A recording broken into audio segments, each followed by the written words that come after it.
From beyond the farthest reaches of our galaxy they come. Two brains pulsing with a strange energy. These space brains come to share their love of science fiction movies.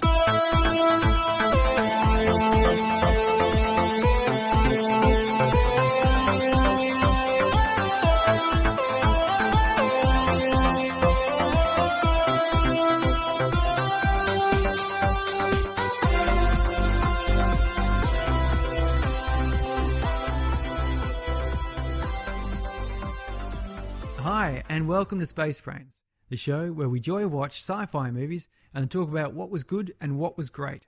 I'm Surrey, and this is Mark. Surrey, you son of a bitch. Hiya, tonight we are talking about Predator. If you didn't get the context of my little bad Arnold Schwarzenegger impersonation from Predator, we're talking about the classic Predator from 1987 for episode 15. So consider this your spoiler warning. Yeah, if you haven't seen this film, get to the film. Go back and watch it because it's such a very worthwhile movie to watch. Oh, well and truly. This is a classic beyond classic, I reckon, this film. Like, this is really good viewing. It's really short, it's really tight, and it will take you on an adventure. And best of all, for us, it's science fiction because it's got a great big alien dude in it. 7'2", 218 centimeters. Yeah. So basically, it is about a team of commandos sent on a mission in Central American jungle and find themselves hunted by an alien. A predator, yeah. It's directed by John McTiernan, the big classic 80s action and 90s action director, and written by Jim Thomas and John Thomas. Names we can pronounce this time, sorry. Jim and John Thomas. Thomas. Oh, you did it again. Yeah. Actually, I didn't look up. I wonder if they're brothers. You would sort of think that, wouldn't you, maybe? And, of course, stars the one and only Arnold Schwarzenegger. At the height of his fame in the 80s, you know, he was putting out a movie every year, I think, a summer blockbuster. Came off the back of Terminator, Commando, Running Man. Yeah, just one after another in the 80s. And also Carlweathers is another big star of this film, which is Dylan. What was your number one takeaway, from Predator? Number one takeaway? I actually had several, but let's go. Just go one, please. Let's go this. I think this episode's going to go for about 4 hours. Yeah, look out, guys. Number one takeaway from this film is that he never killed anyone because they weren't armed. Yeah. Which is a really hard sentence to get your head around as to what he's actually saying there. I always... Deep. That particular line, every time I watch that movie, I have to think about it to figure out what it is he's saying because there's sort of this double negative in there, and he's never killed anyone because you weren't armed. I don't. Okay, that's what I get from that anyway.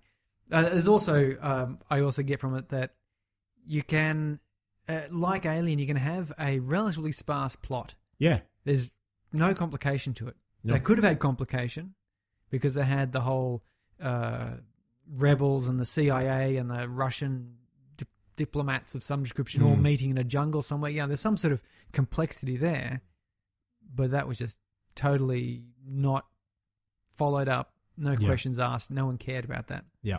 And instead it was just this very simple plot, but it painted such a strong picture, created such a good world and these characters that Predator has gone on to have 3 sequels. Yep. So Predator 2, Predators, and The Predator. Yep. And then featured in Alien vs. Predator and Alien vs. Predator Requiem. Yeah, so a lot. And several computer games and graphic novels and so on. All that from what at the time was a fairly typically cheesy 80s action film. The little bit of trivia on why this film was written by the Thomas guys. Let's call them brothers anyway. Yeah, we'll call them brothers. We'll reach out to them. And they can get back to us over this. You'd think we would have researched whether they were brothers. I didn't even realise until I just suddenly was reading their names there. But the little bit of trivia is that apparently Hollywood execs, they'd done Rocky 4 and they said, who else can Rocky fight now? And they were like, it has to be an alien. And so these two set out with the task of, we'll write that script, Rocky versus an alien. And apparently their original idea was a bunch of aliens actually come or different to Earth. species of different aliens. species of aliens come to Earth because they consider Earth to be humans to be the most dangerous creature in the universe. And they would come down and, I guess, fight Rocky. That was sort of the premise. And but yeah, it took James Cameron to kind of throw a couple of ideas at them, apparently on an airplane ride, and they came up with more. No, it should be one, and he's a hunter after a set of tough American guys kind of thing. So yeah, interesting. I love that idea of sort of thinking, well, Rocky's beaten up everyone. Who else could he fight now? Yeah, well, it has to be an alien. Well, the joke in the 80s, of course, was the number of Rocky movies out. Mm. There was that Airplane 2 movie where in the background they had a poster of Rocky 17 or something. It was an old man with boxing gloves on. And funny enough, of course, we got to Rocky 7, I think. Yeah, well, there was a recent Rocky, and then there's what's the name? The Son, and I think they made two of them now. Raging Bull? No, not Raging Bull. No, that's a different one. That's an I old could have been Robert. a contender. That's... Yeah. No, Raging Bull's Robert De Niro way back in the old days, but I can't remember what it's I called thought now. it was something similar to that anyway. Yeah, anyway. It's not science fiction, so it's not important. No. Airplane 2 was science fiction, technically. They went up in a space shuttle to fly to the moon. Yeah, okay. So I can mention that. We could do that one week, sorry. Yeah, well, let's see if I get rid of my drinking problem first. Anyway. Yeah, so Mark then, what would you consider this movie? A hope, warning, or experiment? I'm putting it under warning, and the reason is back to what you said, where he only attacks people that are armed.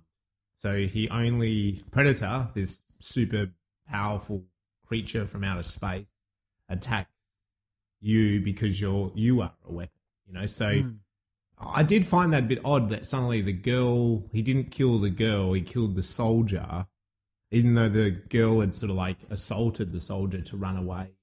I know, I found that a little bit like, why wouldn't you just kill both of them? But anyway, she didn't have a weapon. We don't hit girls in the 80s. No, we don't. Even Arnie just whacked her when he just blowing the crap out of everyone else. He didn't know that it was a girl. So he is a hunter, and I think the thing is, especially in the 80s, if you take a bit of an undertone of this film, Central America, we're coming out of the late 60s, 70s, 80s politics.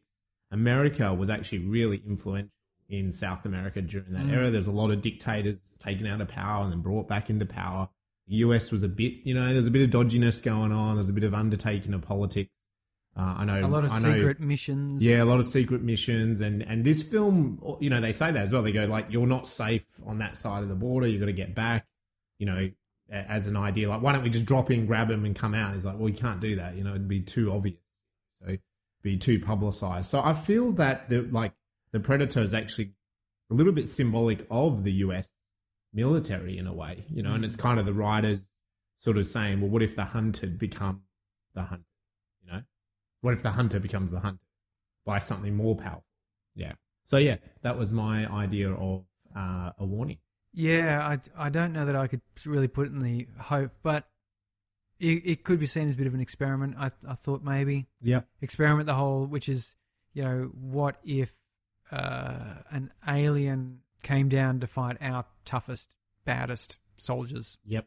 Turns out it takes 6 or 7 of us to take out one of them. Yeah. So not good odds. Not good odds. And really, and it's Arnie that has to take him out as well. So I think Arnie's probably worth at least 2 dudes.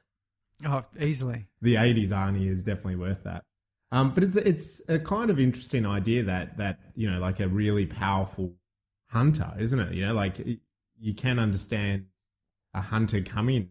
Like humans hunt animals and stuff, and they get pleasure out of that. I mean, you could just step back from this whole premise and go, yeah, like an alien out there in space. He's a bit bored. Oh, what's this planet Earth? Sends a little drone in. Oh, these guys, they're sophisticated enough. They've got some pretty powerful military. Oh, okay, this is a challenge. Could I kill a few of them? But also, and the rules is they have to have a gun in their hand when I kill them. Yeah, well, they've got to demonstrate that they are violent. combatants. Yeah. Yeah. That's his ethical. Yeah, well, I guess it does also mimic somewhat the way we go hunting. Yeah. Because you get these people, they stand proudly putting their foot on top of a dead animal. Yep. And they're holding some super high-powered, long-range rifle or a semi-automatic, from a kilometre back. 30-round clip holding machine gun type arrangement. Obviously not a machine gun, just for anyone who wants to correct me there, because I said semi-automatic. And I didn't want to say the word assault rifle because any gun nut out there would invariably say, there's no such thing as an assault rifle, even though we know what I meant. But anyway, it's the same thing. It's like, I would be happier with big game hunters if they had to go and do it with their bare hands. Yeah, that's right. If you had to wrestle a giraffe down and strangle it. Yeah. That'd be a battle. You're posing with your foot on there. You kind of go, well, the last 15 guys, they got trampled. Yeah, that's right. So you actually did something quite impressive. Yep. Sitting, 500 metres away with a scope and just popping it in the head. I mean, I could probably do that. Yeah. We don't condone that at Space. Maybe 200 metres away, but, you see what I'm saying? Yeah. And the Predator's the same. He's got powerful a weapon. He's got some sort of laser weapon. He's got bombs on him. He's got a camouflage that you can't really see him. Yeah, he does have a lot of stacked in his favour. Yeah, and he's also able to jump around really quick. He's big, he's strong. Like, there's a lot going on there. He does have some, personal rules in the way he approaches it.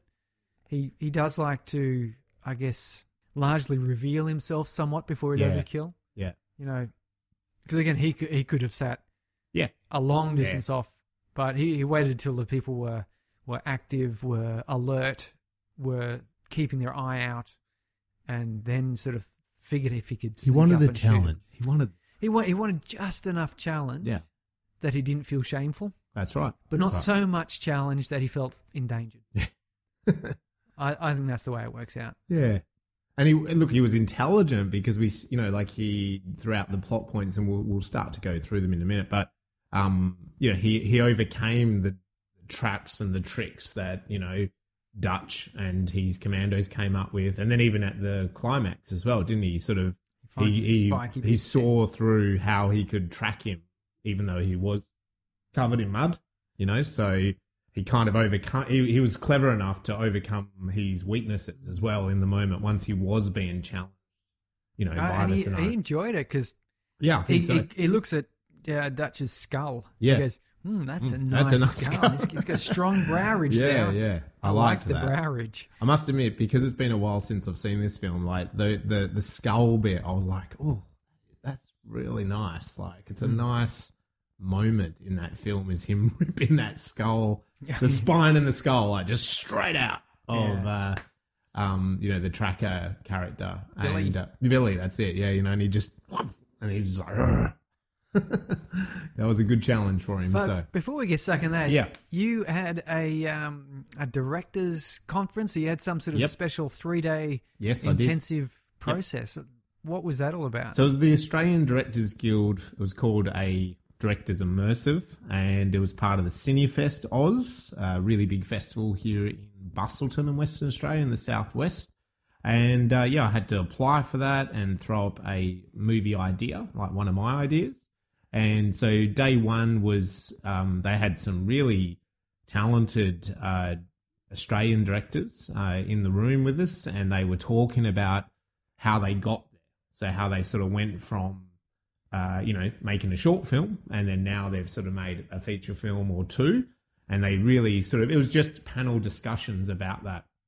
And there was about 14 of us, so it wasn't this massive, cohort of people that were selected from that application process. And, they did that with feature directors. They did it with documentary directors. They did it with, the guy running it he's the head of the Australian Directors Guild. He also did a session like talking about like that side of the industry, like the legal side and what your rights are and things like that. And your opportunities. And then we also met the people that you need to get to know, which is the funders. So there was a lady, Eva, from Screen West, and another lady from Screen Australia, and they spoke to us for about 45 minutes about the sort of do's and don'ts of applying for funding through them and what their priorities are at the moment, sort of thing. Because so how does that align with science fiction movies at the moment?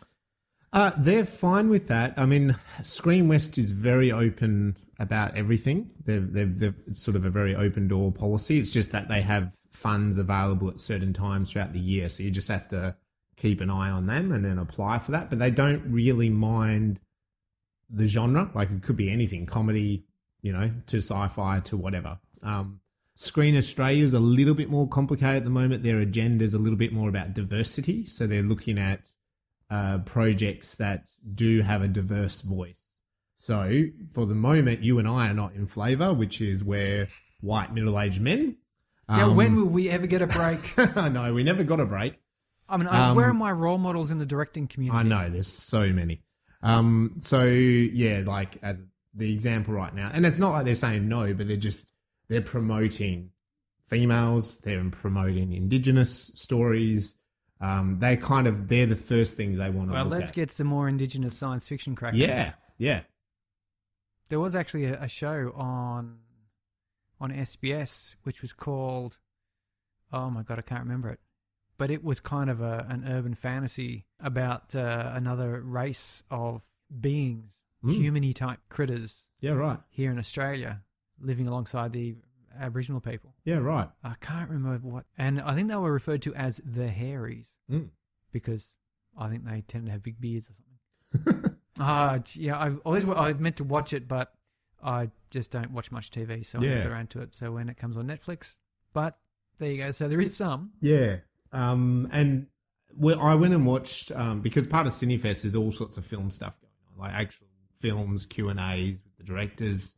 Some of those directors, their films are showing, and they're West Australian or they're Australian. It's all Australian Cinefest. I didn't realise that going there, but so that's a little heads up for anyone. It kind of makes a bit of sense.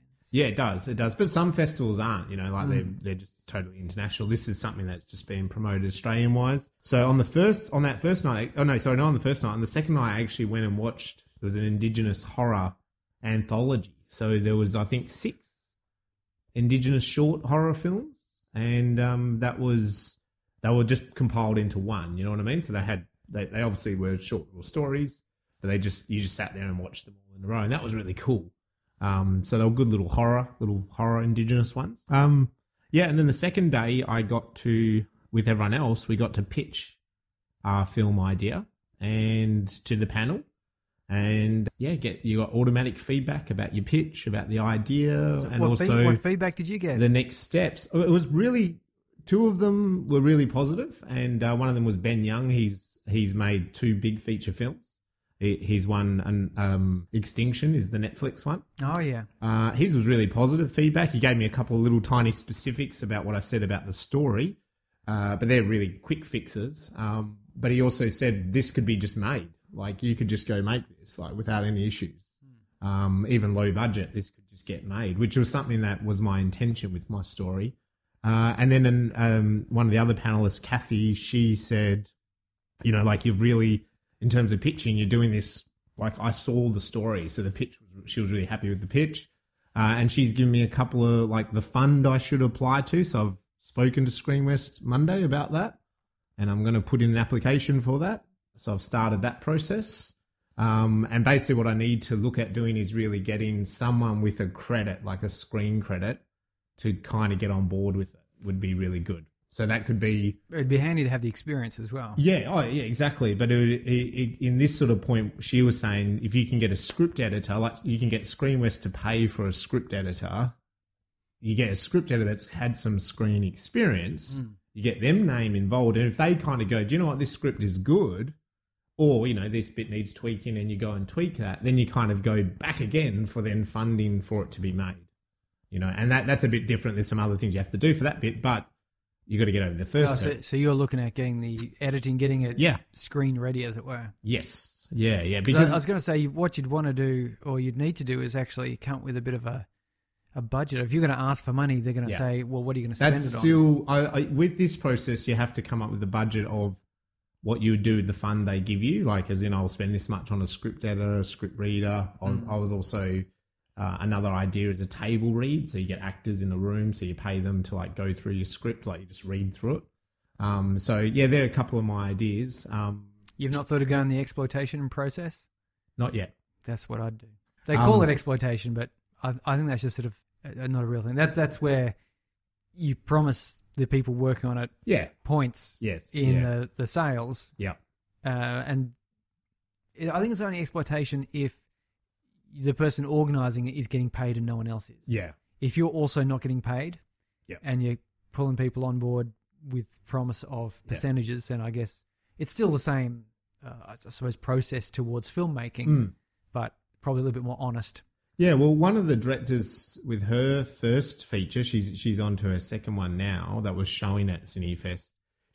Her first was very low budget, and the way she got around it was the crew got paid, like, let's say 60% of their supposed wage, like what the industry rate is, and then the 40% was they became like a shareholder of the film, you know, and if the film then went on and made money, they would obviously recollect through that share fund, you know. So they kind of committed to it in the way that, oh, well, if this does really well, we'll get a bonus, but you know what, I'm still happy to work on the project and go for it, you know. So so I'm not quite, you're exactly right, budgeting. There's other things that would need for it to go full steam ahead, but this is it was a very good response for the script, which was great. And then what I need now is to kind of get this development funding and get someone else to kind of go, hey, this is a good script. And they need to be someone, like you're going to pay them $5,000. So they're going to get a good rate. That's just for them to look at your script and give you a bit of feedback. So, and that they need to be established. So I was just looking into some people today in the Australian screen industry, and I'm going to be applying for that in the next couple of days, and see what happens. Well, that sounds very exciting. So there was also, as I said, we went and saw the Indigenous thing. We saw a couple other films. We got together, we socialised, and we were invited to the industry party every night. That was really cool. So in the really big, glossy Bustleton chambers, council chambers, and, you know, there was some directors in there. Rachel Ward was in there, you know. I didn't see Brian Brown, but apparently he was floating somewhere around. And we got to kind of, you know, talk to different people and have a drink with people. Grant or Ben Lucas there? Or no, I didn't see those two. No. I kind of kept dropping their names to try to get me into places, but no, I don't think they were part of this festival. But yeah, Ben Young was a bit of as I said, the guy behind that Extinction and stuff. And it was cool because we got to he was with us for a couple of days, so we got to kind of have little chats with him. And yeah, he seemed like a really lovely guy, and he's got a bit going on at the moment himself. So just interesting, really good times. Yeah, that's really exciting. That is, I have not had a very exciting time in the past couple of weeks. Okay, I finished the book cover for book 2. Yep. So that's nice. Yep. Again, that's my own design because I'll be buggered if I'm paying someone else. Yep, fair enough. At this stage of the game. Hey, look, a message that we got, even Ben said it, was use the tools you've got to get things made. Absolutely. You know, like, and they're talking about obviously for filmmakers, and they're saying go out there and just do it. You know, like just go. You know, go out, shoot on a mobile phone if that's all you've got. You know, like just get out there and do it, because by doing it, you're making things happen, you know, and long term, what you're doing is you're crafting anyway. You're growing skills. Yeah. You know, and it's the same with writing. Like, you just got to keep writing. He mentioned that he wrote 10 feature films before he got his feature scripts before Hounds of Love, which was his low budget feature, his first one. And that was the one that got made. The others have never been made. You know, so that's a lot of writing, isn't it? It's a lot of learning the craft. I've got 4 novels sitting in production hell. Yeah. the two that the one that I've got up at the moment, and the one that I'm hastily editing now, I've just finished its book cover. Yep.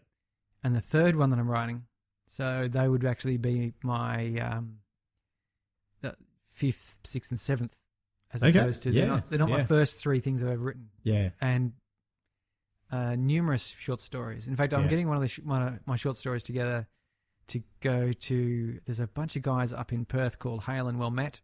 Yep. A podcast production group. Okay. They do a podcast called Shorts, which is sort of one-off short stories converted to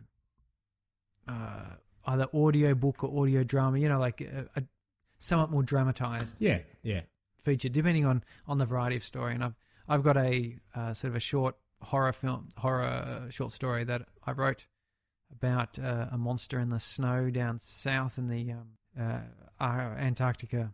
Ooh. So Yeah. So I've just got to go over that. I want to jazz it up because I wrote it initially quite quickly, but I quite like it. So just a bit of jazzing, but I've got so many other things to write first. Creepy cold. Creepiness in the cold. Creepy cold. Yeah. Terror on ice. It does refer to a death scene as the product of a macabre Jackson Pollock. Oh, nice. So if you could imagine what people might look like in that situation.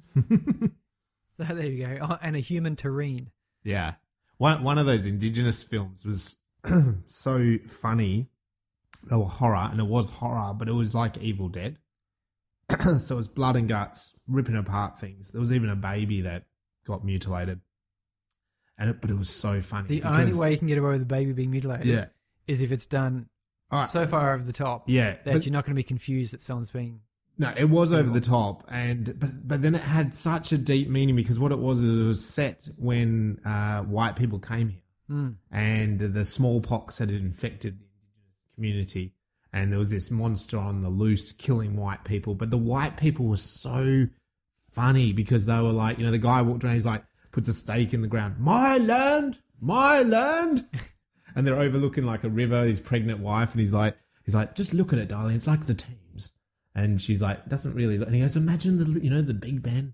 Imagine the little bakery. We used to always go to the bakery and eat the rat pies. And she's like, oh, I would love a rat pie. There was this real, just taking the piss out of white people and probably how bad they were. And it was that so far off, though, really. No, and that's what I thought was so funny. I was laughing my ass off because I just thought, this is so true. This is so true. And the guy, because an indigenous person tries to help them from this monster, and he can't pronounce his name because it's indigenous, and so he just calls him Billy Blackface, it's so racist towards him, and it's he's like, that's not, and she's also like, are you Indian? And he's like, no, I'm Australian, it's like the indigenous guy was the sane voice in the film, and it was really quite funny, and then you had this monster ripping apart things, and it was just so bloody. It really, I walked away going, that's like Evil Dead. This filmmaker gets Evil Dead, that comedy and horror, but it's still horror. I loved it. That was the last film of the night. But there were some really cool ones. So yeah, it's good. I think that is going to be available maybe on SBS. It's going to come out on SBS later after it does a bit of a run. So it's an Indigenous horror anthology. And there was a couple others that were really what's clever. It called? And I think that it's called Dark Place. Dark Sorry. Place. Yeah, Dark Place. Keep your eyes out. I'll keep my eyes open for that. Yeah, one. not sci-fi. None of it was sci-fi horror. It was all just pure horror, but well worth it. Yeah, definitely. Fantasy horror, you might say. Yeah, maybe. So yeah, I think you've had this probably experience in other parts of your life, but it was kind of like my brain grew. I literally through. And his brain grew 2 sizes. Yeah, 2 sizes. It was very small to begin with, and now it's grown. And especially, I think when you're in the mundane, as a bit of a creative, when you're in your mundane world of day-to-day nappy changes, going to work, catching the train, doing something like that, you just kind of, it's like, oh my God, this is what it feels like to be alive. You can change your own nappy now, yeah, can't you? No, I still ask the children. So anyway, what are we up to? A little bit of background, then we should probably get into the serious plot of Predator. I want to just start, as we said before, the writers, the Thomas brothers, but John McTiernan. Now, Predator was his first big studio sort of film. Looking into this, Predator started quite small, it was going to be more of an indie film. And they even with the Rocky idea, they were kind of thinking smaller budget. But then they realized they had a really good idea and they pushed it out. And I think you said the producer, did you know the producer's name before? Silver. Yes, Joel Silver, that's it. He was a big producer and he expanded the budget. He got some more people interested. He came off Commando and he said, he was basically of the mind, Arnold is kicking goals. Yep.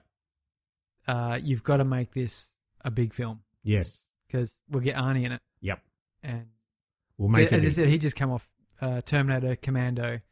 I think The Running Man as well, just before this as well. So yeah, some huge one. And Hercules as well, you know. Earlier. Hercules in New York. Oh my God. Which goes back a little bit further.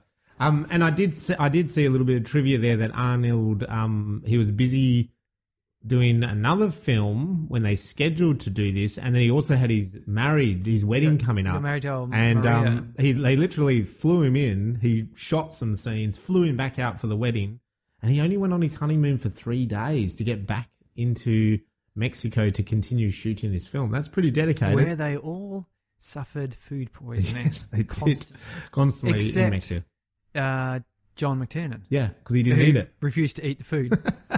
He lost weight because he didn't eat the food, but he didn't lose weight because of his movements. No, but I just want to talk about him as a director. I'm not sure what's happened to him a little bit. He's got a film literally about to come out, but when you go back, like Predator, Die Hard, The Hunt for Red October, Medicine Man, which is a little bit, it's not so much action, that one, but I think it got a fair whack of critical acclaim. Now, Last Action Heroes, again, Arnie, and it wasn't a success, that film. I very much enjoyed it personally. I enjoyed it as well, but because it was, I think it was a little bit too soon to do that. I think if you did Last Action Hero, if you could somehow have Arnie being young again, and did Last Action Hero sort of nowish, you'd get like this big nostalgia rush of everyone going, "Oh yeah." I think it was playing off all of those action hero cliches and tropes. Yeah, but it was so close to the actual movies that were doing it for real. Yeah, and I mean, it probably had a little bit too much slapstick in it, maybe. You know, like there was a bit too much kind of piss take, whereas when you... A little bit like I was saying before with that horror, like when you get the mix right, it works really well. But I actually really enjoyed Last Action Hero. I kind of did. I'm one of those weirdos. Soundtrack.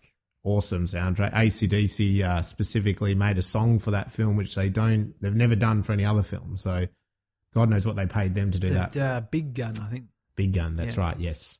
And then he came back on with Die Hard with a Vengeance and also the Thomas Crown Affair. So like over...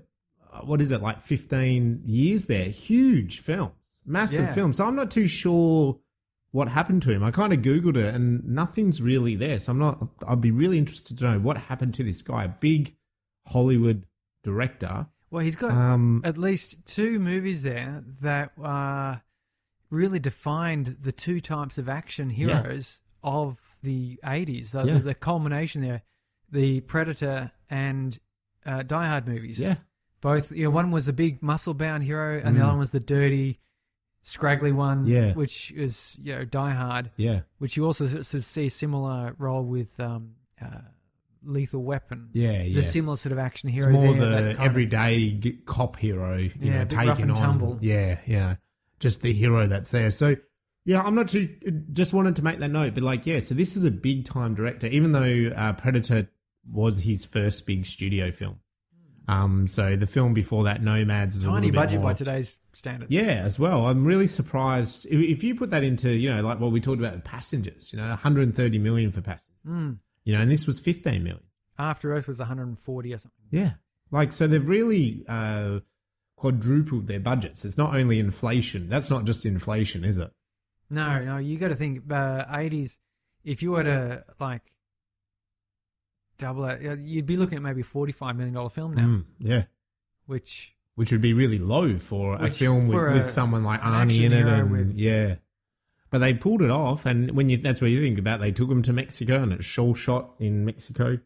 I was a bit surprised by that because I was kind of thinking, maybe this was a bit more studio, a bit fake. Maybe they just sort of shot in a jungle in America somewhere, and then they just some had of the brought in the pot scenes. plants. Yeah.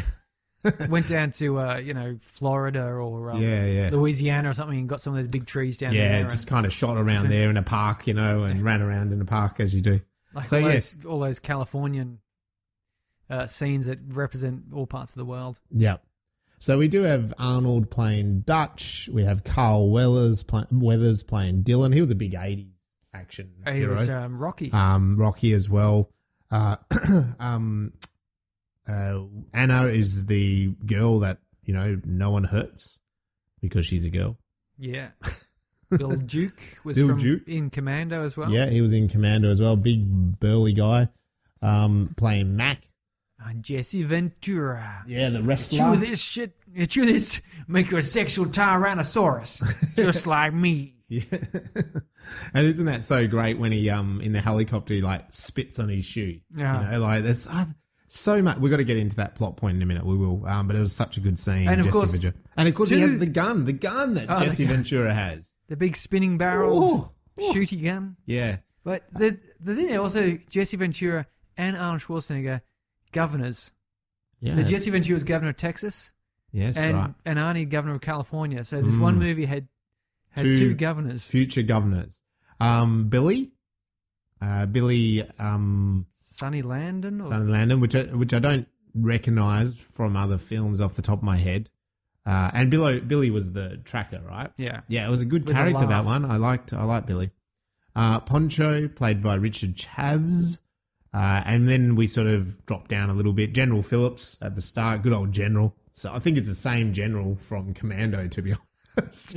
I don't know. But Rambo Part 2 or something like that. But I just, you and I have talked about Commando before, and I just thought when I watched this again, I'm like, it's almost the same start, like a helicopter. This time the Commando comes in on the helicopter. Last time the general came in on the helicopter.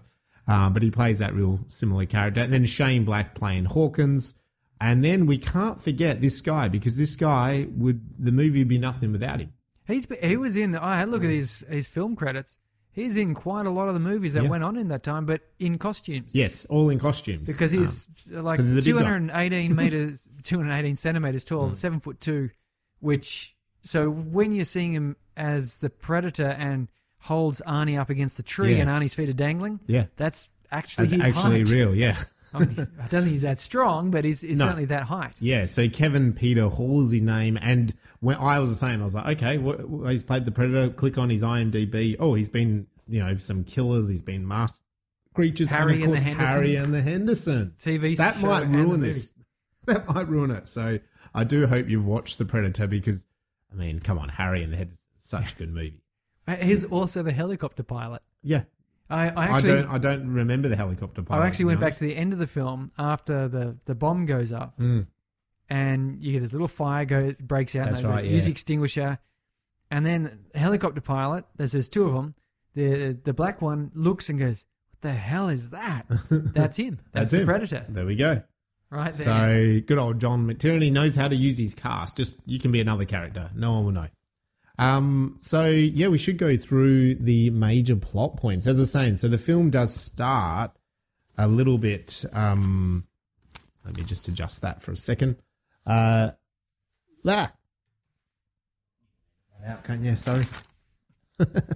But will I? That's right. That's the magic of our studio system. Where's the editor in the background editing everything for us? Oh, geez, that last one took, what was that last movie we did with After Earth? That took me like 4 or 5 hours. Well, I did not expect that to take I think you're polishing a bit too much there.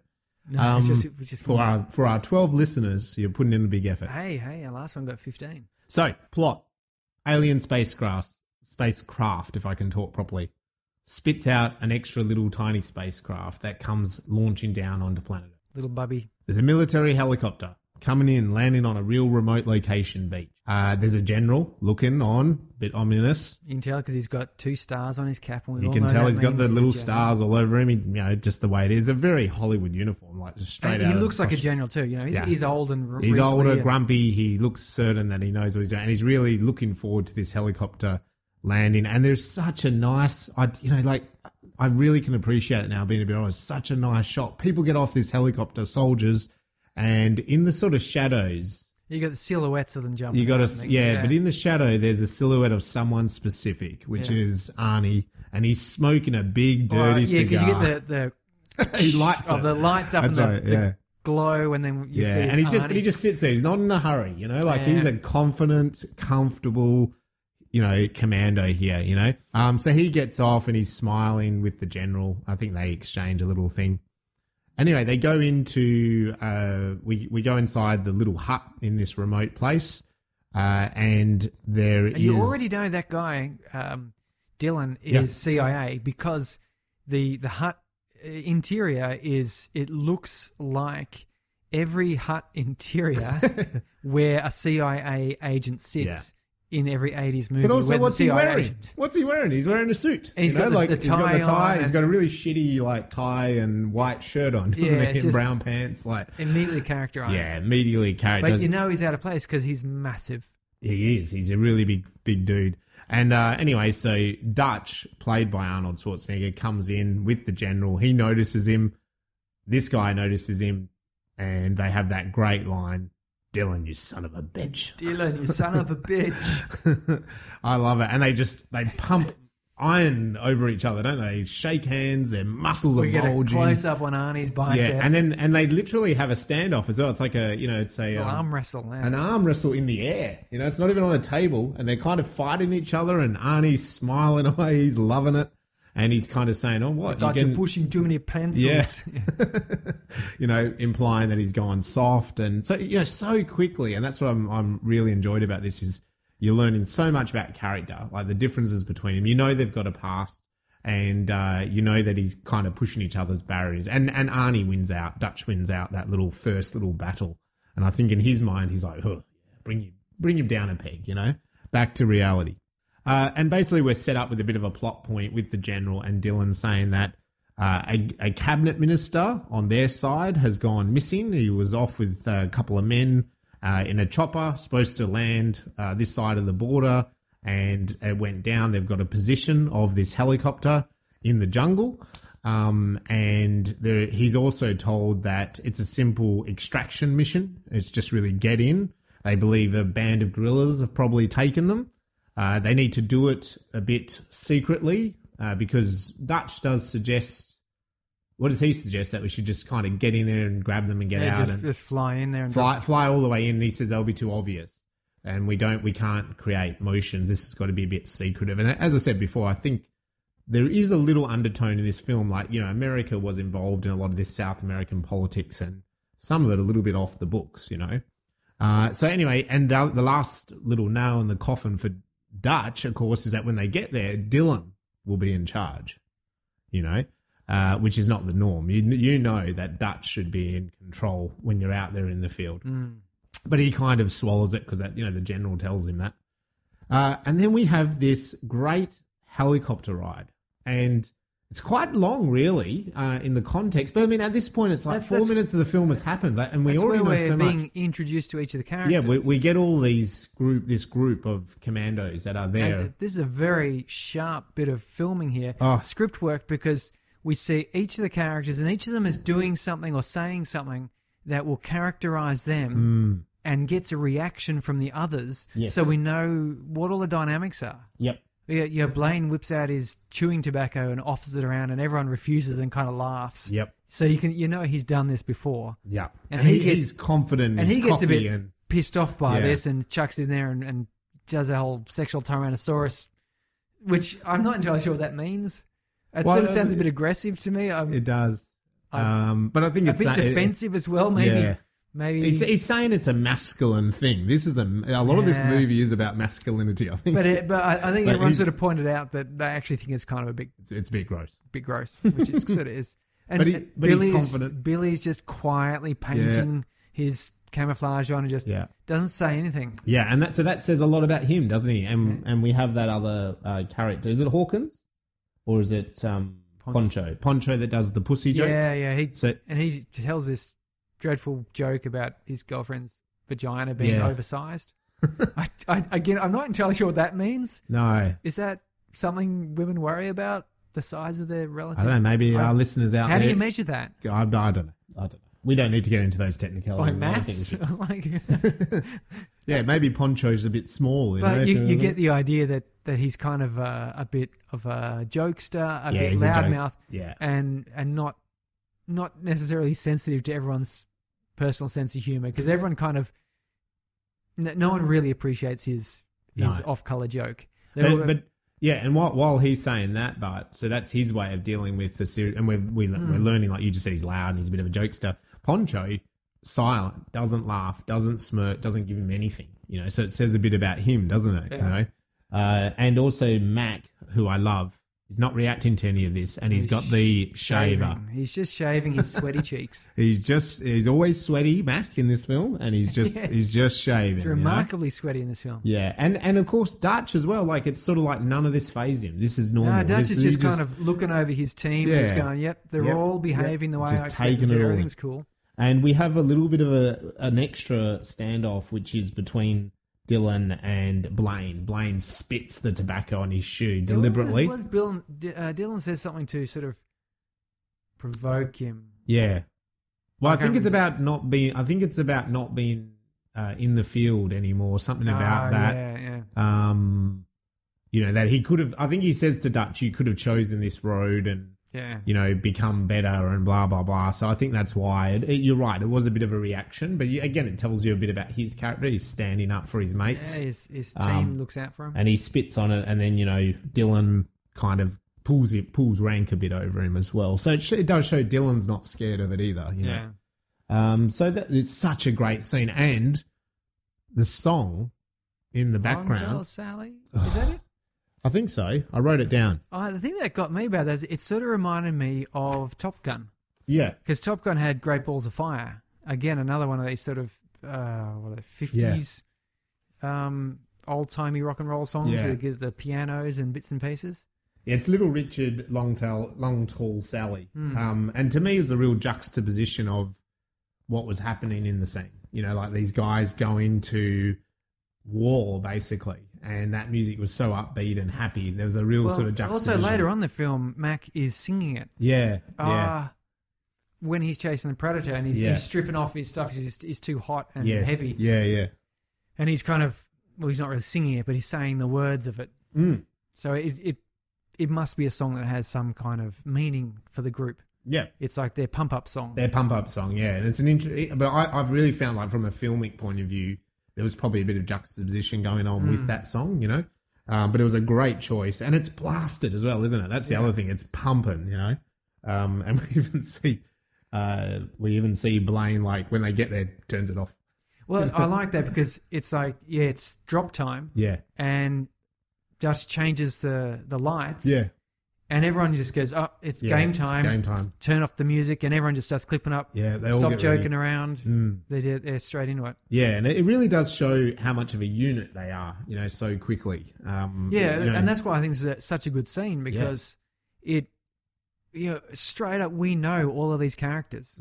We haven't had to have any backstory. Yep. Like we don't know anything about any of those guys really. No. But we know that one of them's sort of loud and jokey. One of them's very quiet and pensive. Another one is kind of like a jock, you know, overtly masculine, bro sort of thing. And you know these characters without having to have any flashbacks. And we've got a bit of an issue stories. with Dutch and Dylan. You know, they've got a history together, and Dylan chose the corporate world, so to speak. So they land. It's thick jungle. They find the helicopter for the cabinet ministers. They go inside. There's blood. There's no bodies. Billy is. We learn that he's a tracker, and he tells them that there was a band of guerrillas took him, but also there was a bunch of US soldiers that followed them.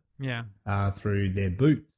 So he can interpret all that. So we learn that he's a tracker. You know, there's something a bit extra about him. Yeah, he's Native American. He's Native American. Must be a tracker. He must be a tracker. Well, And so that's a little interesting plot point that, something's come before, and there is a bit of a lingering on Dutch and Dylan that is cool in this film, that maybe Dylan knows something that he's not letting on. He pretends like he doesn't, like, who knows, there's lots of patrols, that could be anything. Yep.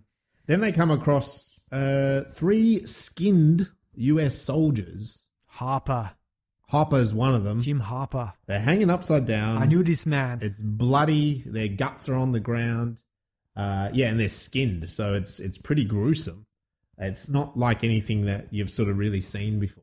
And again, Billy finds shell casings and says there's a firefighter shooting all directions, but there's no enemy. There's nothing. There's no blood. There's no bodies. Yeah. There's no footsteps leading out. So it's like they've vanished.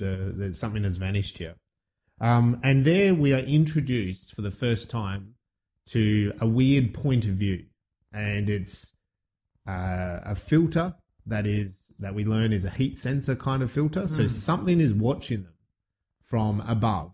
There's a sound effect of a bit of breathing, but we don't know what that is. And it's kind of high above the canopy. I noticed in this playthrough is when they're in the helicopter approaching, we get a shot through into the cockpit and the pilots change like a little monitor to a heat view vision of the jungle as they're flying over it, just like the Predators. Like the Predator, yeah. And so there's that themic carryover there, which is military technology. And then we get the Predator viewing. You're going, this is not just a spy, this is military. There's something extra going on. So something's watching I just noticed them. at that time, I wonder if that actually did colour my view of the print, like subconsciously when I was first watching this film back all those many years little ago. bit of foreshadowing sort of going on, just a little bit of letting us know.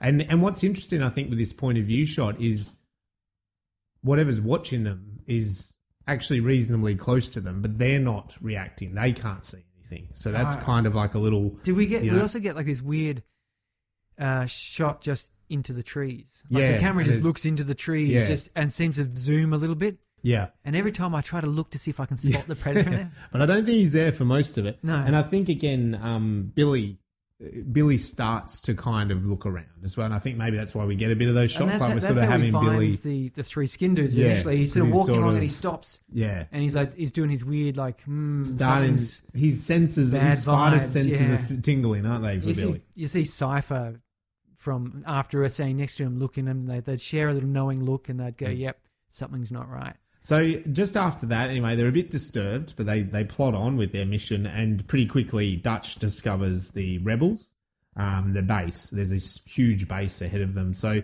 I mean, again, I was kind of originally thinking, it's just going to be a little, hut of guerrillas, but no, it's a pretty intense base. There's a lot more. Like a village almost. Yeah. And there are no villagers there. They're all soldiers. Dutch sees or spies that it's one of the hostages, and he just gets brutally executed. He's on his knees, and this chief just shoots him and walks off a bit grumpily about it all. So they know the stakes are raised. They've got to get in there. And really, here it is, and this surprised me because I've not seen this movie for a while.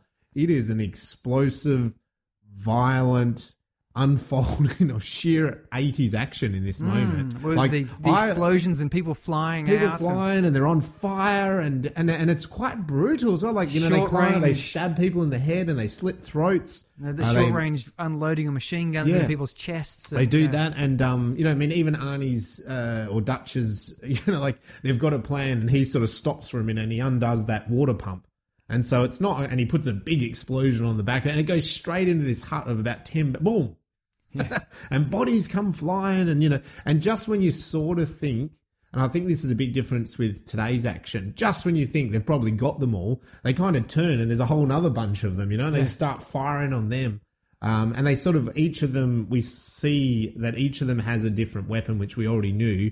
And in this scene, they kind of all get a chance to fire their weapons, and that's what I really like. So that's a very 80s thing. It's a very 80s thing, So you had, I think it was Poncho, wasn't he? Yeah. He had the sort of like little grenade things or whatever, Grenade launcher, revolver gun. I don't know. Does that gun really exist? Because it's pretty awesome. And then Blaine as well has got his big mini machine gun thing that used to find on Nazi tanks or whatever, like just firing the bullets off. And that's such an overkill weapon. It is. What? Why would you take that through the jungle? That thing would weigh. Because that's all bullets in that backpack. You imagine, and the bullets are all just lumps of steel, basically. It'd be like carrying a couple, weight plates. Like it'd be about 50 kilos worth of steel just sitting on your back. Yeah, but you'd be happy to fire them all off and get them off your back. That's right. And just keep going so it gets a bit lighter. But it says a lot about him as he's a big burly muscle man. And in that scene, he gets shot, and he's like, I don't have time to bleed. I ain't got time to bleed. Oh, do you have time to duck? Yeah, that's right. It was such a good scene, that one. I could not get over how scene. Arnie sticks the knife and the guy up against the wall and says, stick around. This is where this cliche, this action hero cliche comes from. Is this kind of stuff. And it would. The thing is, these movies, like that line, it's delivered self-consciously. Like it is. It's just part of the film. Whereas nowadays, when an action hero gives the one-liner, this is where they come from. Yeah. Is Arnie doing these action movies. It's always got to be a bit tongue-in-cheek. It's a bit of like almost fourth wall kind of thing. Yeah. Like, I've got to say something here. You know. Yeah. But this is where it comes from. And here it's just in the dialogue. Like it's just when Arnie does some of those lines, you and I must admit I agree with you. Like when I watched it this time, you almost because they just cut from them. You know what I mean? They cut to the next bit of action. Whereas now they would linger on that. Because they want the audience to go, yeah. Like you want that moment. That was a really cool line. And in a film now, they give that they give the audience a breath. But back there, it's just like as you said, it just moves on to the next bit. I had to let him go. And that was Commando. They annihilate everyone, and Arnie's in this little hut, and someone comes from behind him. It's the first time he doesn't shoot first, which I thought was interesting, and he just knocks out, and it's Anna. It's a woman, so thank God he didn't fire. He looks at her and goes, he says, "Oh shit," or something, or Jesus Christ. He's like, "Oh, I did punch you," but it was funny because every other person he was just. Then he just walks off. He doesn't even like take the gun off or anything. He just walks off. No, she's just a little helpless woman. She didn't really mean any harm. Basically, Dylan comes in and there's a Dutch versus Dylan moment. Dylan's very excited about all the paperwork that's scattered all over the floor. More than we ever imagined. Yeah, and there's sort of a plot point here that obviously Dylan knew more that was going on. And he actually says that the cabinet minister was CIA. It wasn't actually. So there was the guys in the helicopter were Russians. Yeah, so there's more going on, and we've saved the day because if these guys and these weapons had gotten out, we would have been in a lot more trouble. And this is where Dutch and Dylan have a real,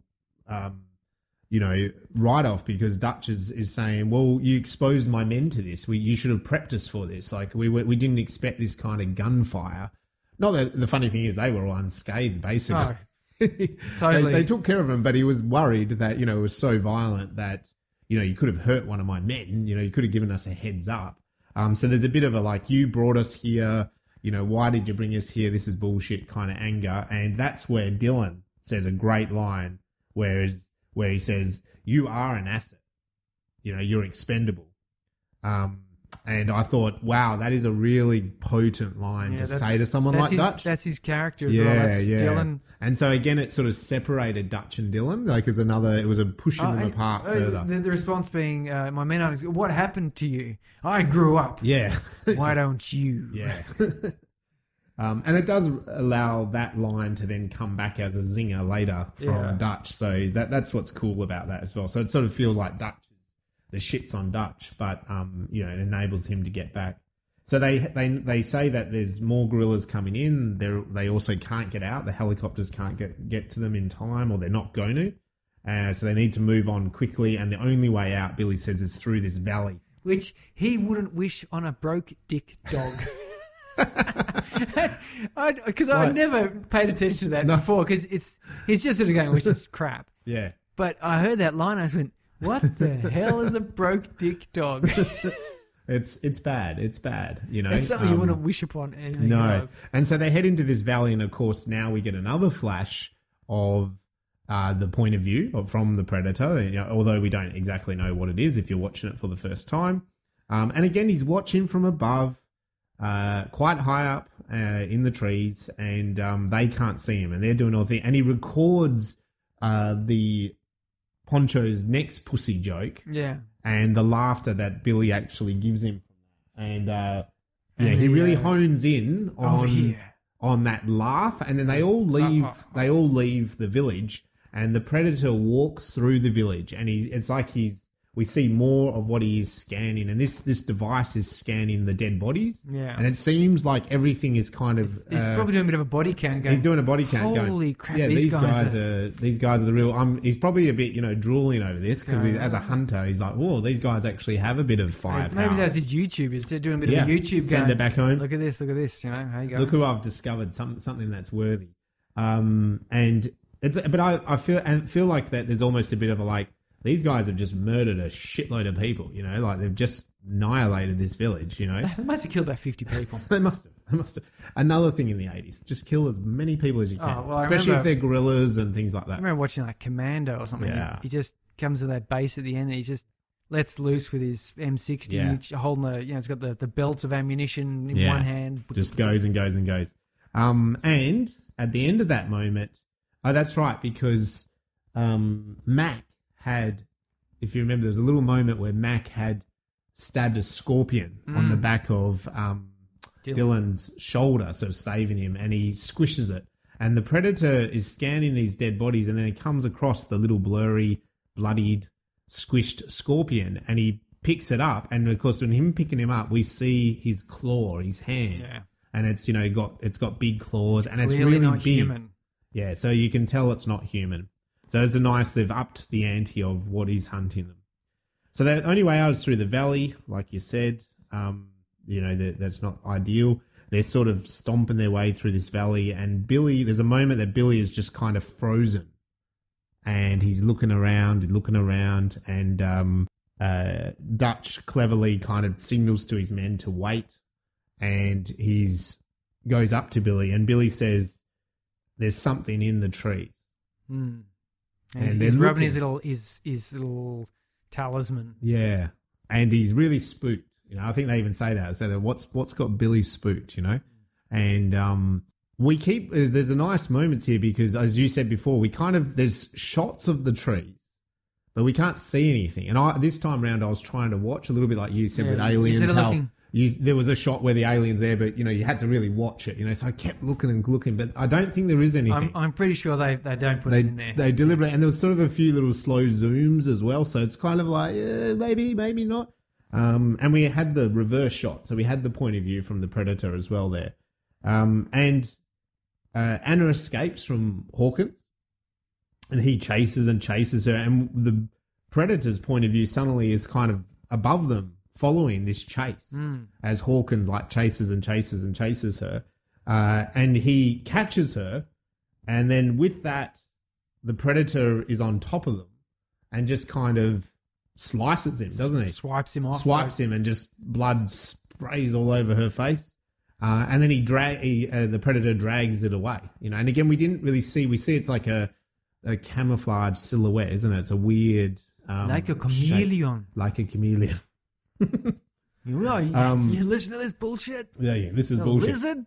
So so that happens. They're looking for his body, but they're not happy. You know, and they're sort of thinking this is not guts. Good. They find all his guts, and they're questioning what this is about. They question Anna, and she says the forest, the jungle has taken him. Yeah, and they're like, well, what the hell does that mean? That doesn't make any sense to white guys.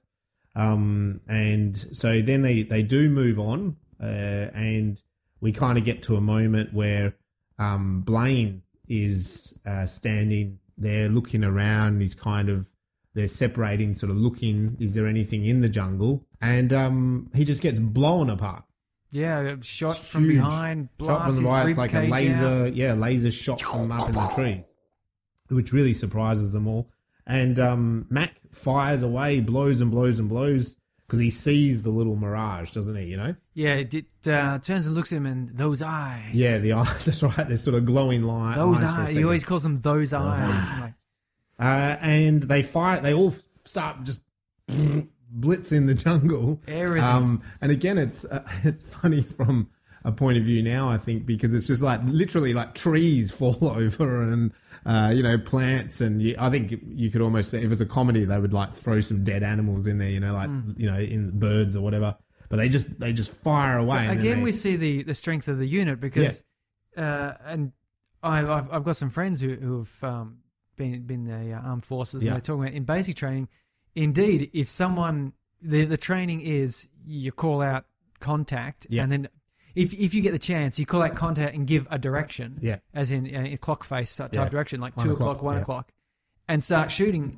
And the first thing everyone does is drop and immediately fire some rounds in that direction. Yeah. You don't have to know where they are or anything, but you shoot in that direction to pin them down or to stop them from shooting back. Yeah. So this unit did the same thing. So Mac started shooting, and everyone just came running in, shooting in that same direction. Like they didn't know what was there or who it was, but they're just going to shoot because that will, anyone that is there will either be dead or will be so frightened and hidden that it'll be all safe. So and he did get a wound. He did get a wound, the Predator, because there's a bit of blood. Yeah, there's that green blood on the leaf.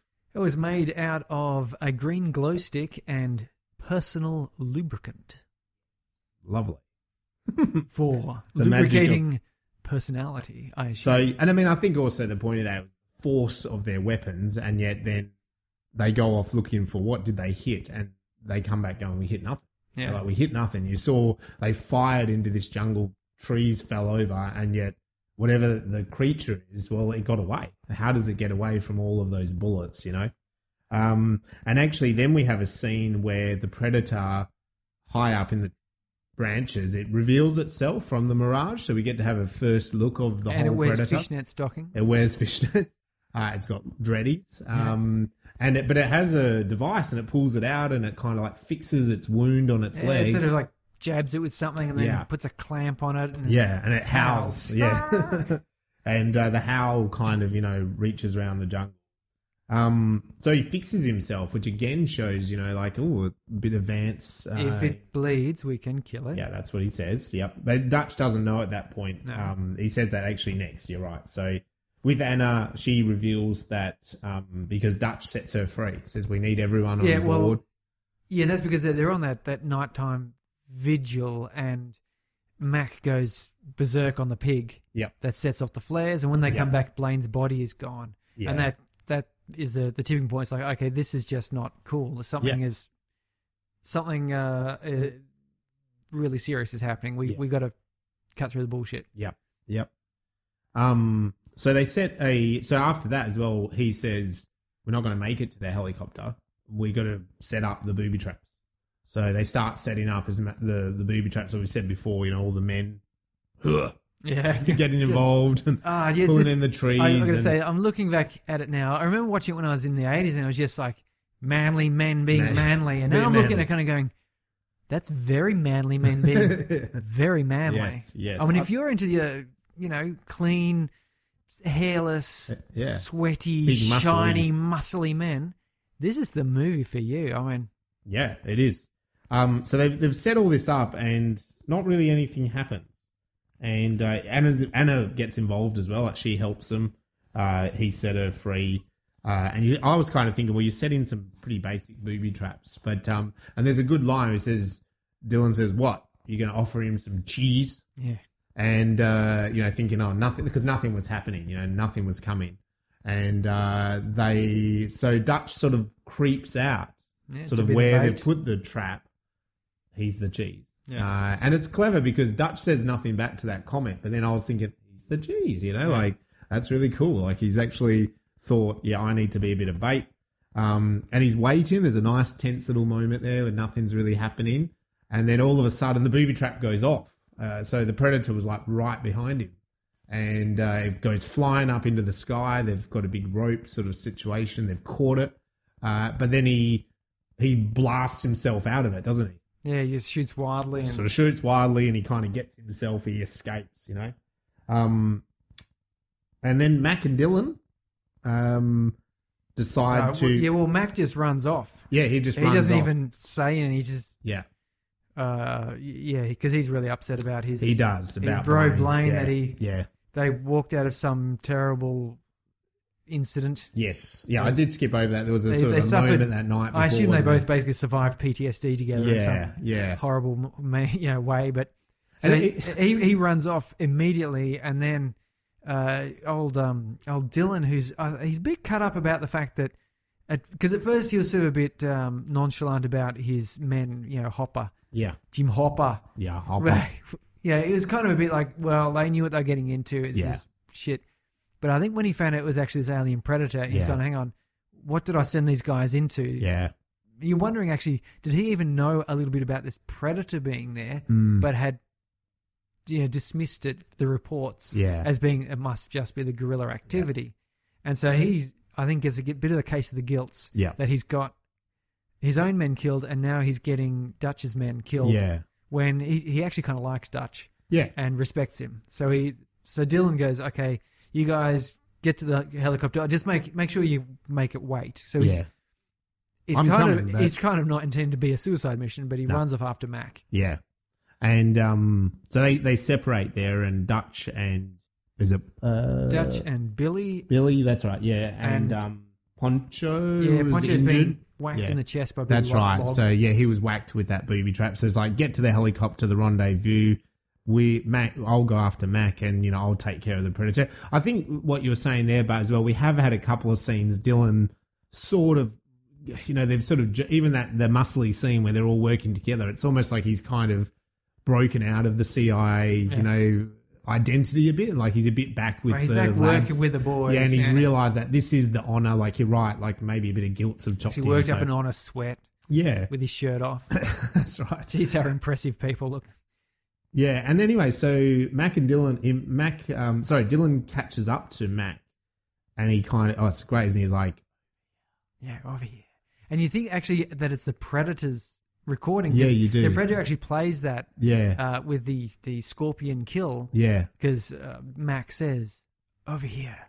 And he's whispering, he's sort of hiding in the thick of the jungle, and he kind of creeps down with him, and he says, I can see you. Yeah.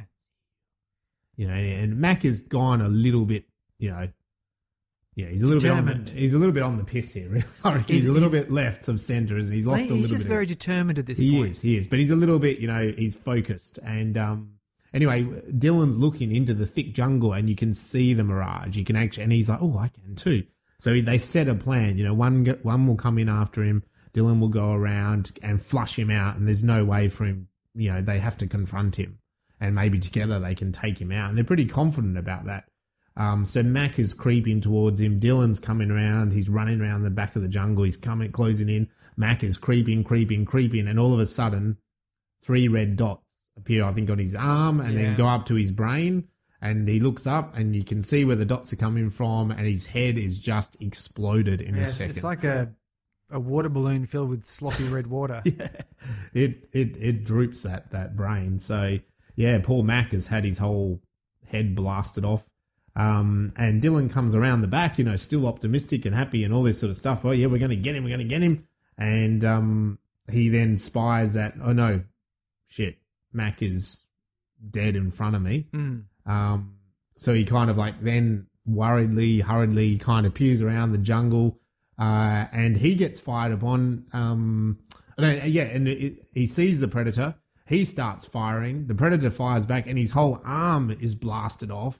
And it's great. I think the machine gun hits down on the floor, and it's still his hand's still firing. Fingers still jerking on the trigger. That's great. So, and he's screaming out, and then the Predator does this weird 360 run around him, doesn't he? It's a real Hunter, I reckon, moment, and comes up on top of him and stabs him with his... He brings out the big spears out of his hands. He's got these extra big weapons, these big knives, and just...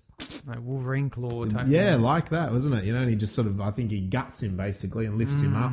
Lifts him up for a second, staring at him. And then we cut back to Dutch and Co, and they just hear the screams. They hear the screams, yeah. As they're crossing over the big fallen log tree, over the river. And they scurry across there, and Billy stops. And stands his ground. Yeah, no, I've gone far enough. Yep.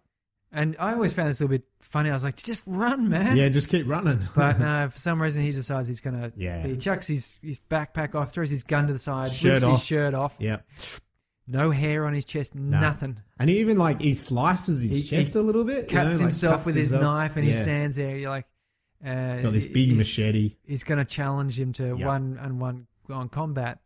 And we see the point of view of the Predator sees this. Yeah, coming towards him. And Dutch and Anna and Poncho are scurrying away. And they just hear the scream. Yeah, they just hear the scream. Another scream. Oh, there's too many screams. Lots of screams. So they know he's dead, and they've stopped, and they turn, and then the Predator fires upon them. Poncho is knocked out. Dutch gets a bit of a shoulder wound. And by knocked out, we mean his head is pierced. Is pierced. Fatally. And Dutch has got a bad shoulder wound. He tells her to get to the chopper. And then he runs off into the sort of jungle in the opposite direction, luring the predator towards him. And he runs, and he suddenly is then sort of toppling over a bit of a down sliding hill Down part, a Goonies-esque slide. and then off a cliff that's really quite a tall cliff. Good bit of stunt work there, and he lands in the river. And there's a waterfall. He goes over the waterfall, and he's crashing and bumbling all through that, and he's gasping for air. And apparently his gasping and carrying on in that was not faked. That was freezing cold water. Freezing cold water in coming Mexico. from the mountains. Yep. Even though it was looked hot and jungly there, they had to have heat lamps on. Yeah. Because it was cold. Yeah. And so he was actually freezing cold coming through that. Well, he had no water. shirt on at that point as well. No. So he's he is freezing probably in that way. And anyway, so he gets through and he's really gasping for air. And there's a great shot there, isn't there? Because he kind of like gets onto the banks of the river, and he you can tell he's like, oh God, this has pushed him already. And we just sort of have the like something has landed in the river. Yeah. In the background, we see it. It's out of focus in the background, and he knows it's the predator. He's not fooling. He knows what a hunter does, and so he sort of like claws up the embankment really quickly again, and the predator slowly comes out of the water, and his invisibility is fritzing his sparking. system is fritzing and sparking, so it takes him a moment to collect himself, and he's covered in mud, and there's a great kind of. Look, I don't know how intentional it was. We'd have to get John McTiernan on the phone, really. But to me, it's a very much like a crucifixion, because Arnie he's in the sort of the roots of a massive tree, and he puts his arms up like on a crucifix. I think there's something to it, and he's got the chest off, and he's covered in mud, and he's got bleeding, and sacrificing himself. Yeah, he's sacrificing. There's no way out. Like he's trapped. And maybe that's what it's a bit more about, like being trapped. And the predator scans the scene with his heat sensor, and he can't see him. No. And Arnie's kind of waiting for the fire, like he's going to be blown apart. And there's a little bit of heat sensor, and he fires upon that, and it's a squirrel or something. Like some sort of a rodenty thing. Yeah. So he plods off. Yeah. He's a bit disappointed on yeah, him. There's a bit of a huff. You see him, I wanted to kill him. My wife's going to be so disappointed. No, I didn't get him. Did you bring that big army man home? No, sorry, dear. You did the YouTube clip about his skull. Come on. You said you were going to do that. Yeah. I know. So Dutch then has realised a very important bit of the puzzle, or his bonus here is, okay, if I'm covered in mud, it's obviously a heat sensor. I've got to be covered in mud, So he starts to set up one of his Boy Scout traps. Again, we see him lifting a huge thing up and chiseling sharp bits of wood and all this sort of stuff. And the ropes. The muscle one where he's stringing his bow. Yeah, and he's stringing bow. That was a real muscle tensing. Yeah. He's just beautiful. It's kind of almost like a clause in Arnie's contracts in the 80s must have been, well, we have to get him doing like workout, but in the scene, Well, he'd actually lost weight for that movie. Which was a professional choice, movie acting. Because coming out of Conan the Barbarian, he was actually bigger than when he won his Mr. Universe. Right. And for Conan the Destroyer, they wanted more muscle men. So they got that.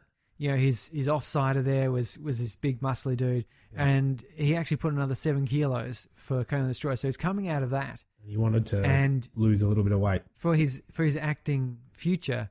Yeah, he just couldn't sustain such huge mass, and he probably wanted to. Yeah, that's right. Like calm it down a little bit. But yeah, here we have a nice.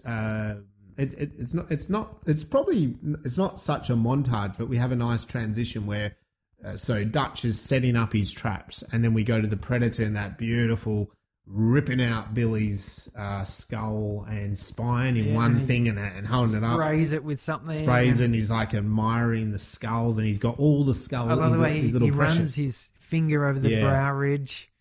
Yeah. So he's really admiring, his skull collection, his trophies. And then we go back to Dutch, and he's like preparing for battle. He's putting mud all over himself, and he's getting himself ready. He's got like this fire ready to go. And then we go back to the predator, like with the skulls, and kind of like, I think he adjusts his mask a bit or something. But yeah, there's a kind of nice sort of like the two of them.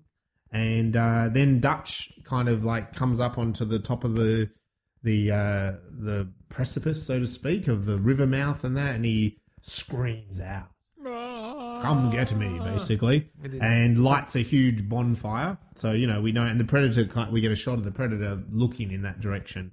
And so Dutch invites him, basically. And anyway, we have this kind of Dutch is then in the trees. He's climbed up into the trees, covered in mud. And there's a really cool moment, which is then the predator is like in camouflage, creeping right behind him. I really thought, far out, man. Imagine if you'd just touched him. Yeah, it'd be all over. Just crawling past, and that's where he jumps on the vine and Tarzan's away. Yeah, Tarzan's away. And the predator stops and looks around and can't see him. And so we've got this reversal of roles where now Dutch knows where the predator is. And in fact, the predator goes down to the bonfire, and this is the bit that really turns the tables. Yeah. Because Dutch shoots his explosive arrow, which lands right in front of the predator and blows up and damages his invisibility cloak. That's right, yeah. And so he has to turn it off. So now Dutch can see the predator. Yeah. Predator can't see him. Yeah. And so there's a bit of cat and mousing there. Yeah, exactly what I was thinking.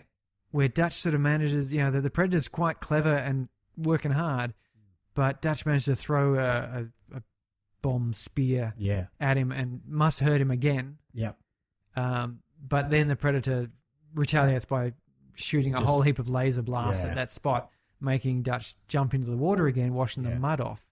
Well, I think he actually hits, because Dutch is up in the trees, and he just, boom, it's a huge amount of firepower from the predator's weapon.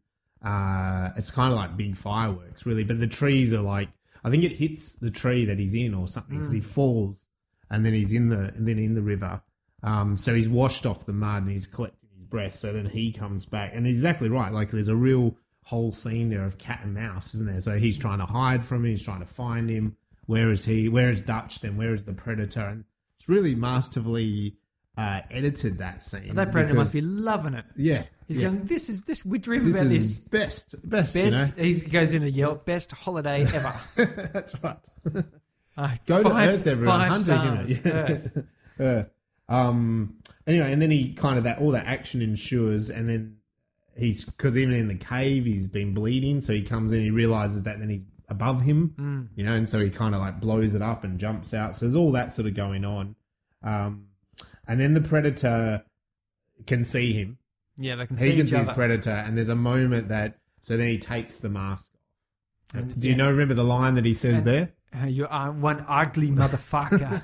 And he removes the laser cannon. Yeah, so he's saying this is going to be dirty fist fight. Oh, no way, alien, yeah. Yeah, I want to have a fist fight. That's where he picks him up by the throat and admires his skull. That's right, you see his skull. Traces his finger over the brow ridge. You can see he's admiring the brows, going, oh, yeah.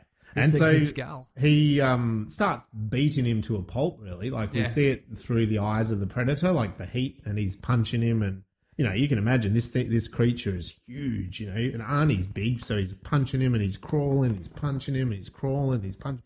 Arnie's getting nothing back in that whole moment. But what Arnie is doing, or Dutch is doing, is he's kind of pulling him back towards that trap that we saw him set up at the start. And we realise that. And so does the predator. So the predator kind of doesn't know until he's about to step in. He's about to step in. And his hand touches one of the spikes. And he's just looks at it going, hang on. He flicks the spike with his thumb and kind of looks at Arnie. Yeah. Arnie's like, come on, I'm right here. Kill me. Do it now. Just come under that. It's so obvious. And the predator's too smart for that. The predator so steps up around. Thinks he's too smart for it. He does, but he's also set up this big weight in the tree. And just as he's like coming around, he's like, haha, I passed your trap. Arnie manages to kick out the tripwire, and this huge thing lands on top of him. Crashed. So, and I mean, the thing is, it was do or die. If that didn't work, Dutch would have been dead. And this was a great scene. Yeah. I think in so that Arnie comes over with the rock about to smash the skull. Yeah. And you can't, because he's sort of still alive and moving. Yeah.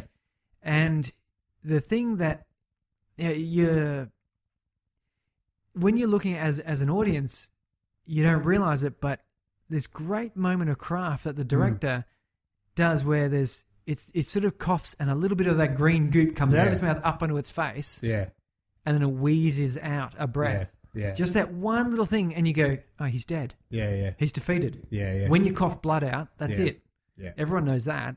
And I love that because it's such a succinct way of showing us that he is... Yeah, even as an alien, he's dead. now dead. Yeah. And That's if he it. bleeds, like Arnie said earlier in the film, if he bleeds, we can kill it. Yeah. And I think the thing is, Arnie, it's like there's a moment with Arnie, the rock above his head, and he sees that and he kind of goes, well, there's no need to do this now. Like you're dead. You're okay. I win. And that's a very, I think, again, it goes back to his character, doesn't it? Like the ethical, the moral compass. Like he's like, well, you're good enough dead. Like this is fine. Like we don't need this to keep going. I don't need to be a sadist about it. Like he's a soldier. But it's such a beautiful, and these sorts of things are really interesting to when you notice them. Yeah. The good directors, the good filmmakers that include just some little thing which tells you everything you need to know without having to be hit over the head with it. Yeah. You know, in a lesser film, you might actually get someone say something.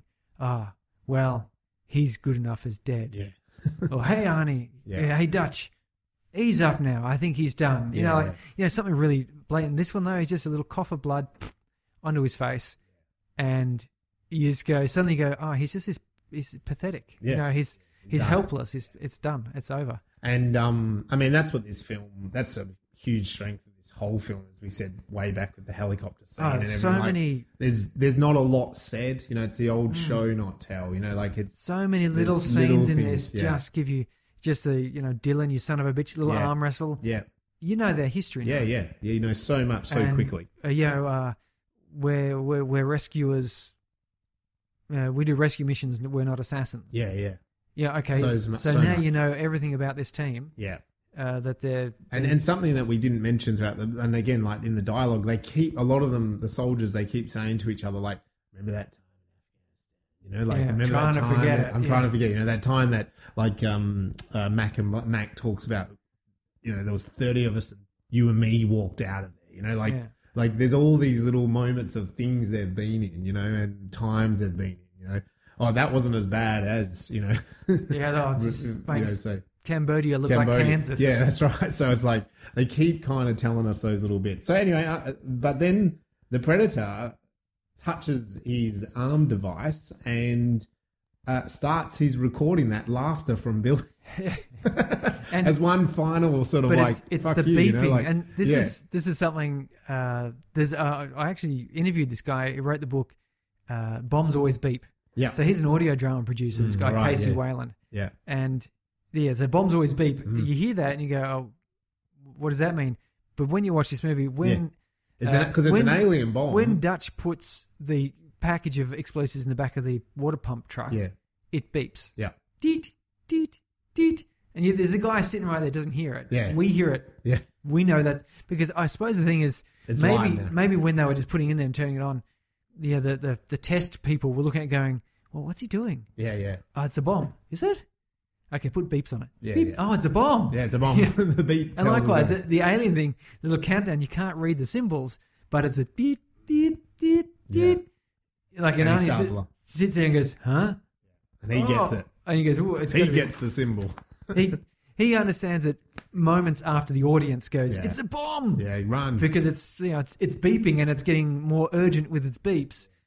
As like, I don't think you would actually have a self-destruct mechanism that would bother doing that. Like, why? Like, you've set it. Do you need to advertise the fact? I don't know. And in Alien, it counts down, doesn't it? Because she does a self-destruct on the ship. Yeah, so it's counting down. Bombs always have to sound. Yeah, that's a very good point. So anyway, a silent bomb is nothing. He's laughing and laughing, and his evil little laugh, or Billy's great laugh coming out of the Predator, and Dutch runs and runs and runs, and of course this thing explodes, and just as it explodes, he jumps into some sort of safety into the river or whatever. And that's what came out of the 80s. So whenever you see an action hero jumping from an explosion, it's the 80s. It's the 80s that did that. And you said it before. We cut to the helicopter. Anna's in the helicopter. The general's in the helicopter. As you said, the couple of pilots. And they're like, good God, what the hell is that? And it's this like nuclear explosion, basically. So a huge, and big that mushroom cloud. was, as I said, that helicopter pilot was the Predator. He was. character. And they come in on a really foggy, smoky, whatever you want to call it, burnt out forest. I was thinking, geez, I hope they didn't burn a Mexican forest for that, but they might have. It was the 80s. It was the 80s. And they were Hollywood, so, But it comes and lands, and, of course, there's a big figure in the smoke, which is Dutch, so he's survived. And the general kind of lets out a little kind of cheeky grin, like of all the people that would survive, it would be, so... We know what happened. And then he gets in the helicopter and dun, dun, dun, dun, dun, the helicopter goes off and we get that real upbeat music. Go America. Sort of that mirror image of the opening scene with the helicopter coming in. It's the helicopter flying out. Helicopter's coming out. And this time he's leaning back in the chair, but this time it's probably psychological trauma rather than and he kind of gives that look and he's covered in dust and all that sort of stuff. And I think, as you said before, the freeze in water, I did see apparently for Arnie as well. Like he was covered in that mud for 3 weeks in the cold, and it was quite. He talked about that afterwards. It was quite. And I was reading about intense. the poor old the monster suit. Who's the guy in the monster suit? Kevin. Kevin Peterhall. Kevin. Yeah, he had a terrible day. He couldn't see out, so he had to do several takes without the mask on, so he could find his way, so you could and then basically remember it through. And he said there's like leeches, it's stagnant, stinky water. He's splashing through in his hot thing. Yeah, they originally had Jean-Claude Van Damme as the monster because he's like a gymnast and a ballet. He's very good. The idea was that he would be nimble and flexible and things, but he just wasn't big enough, and he was also not happy. He was a bit too big of a star. He just said, I don't like the idea of it. Like me being in a suit the entire movie. Yeah. Like, what do I get out of this? What do I get out of it? Yeah.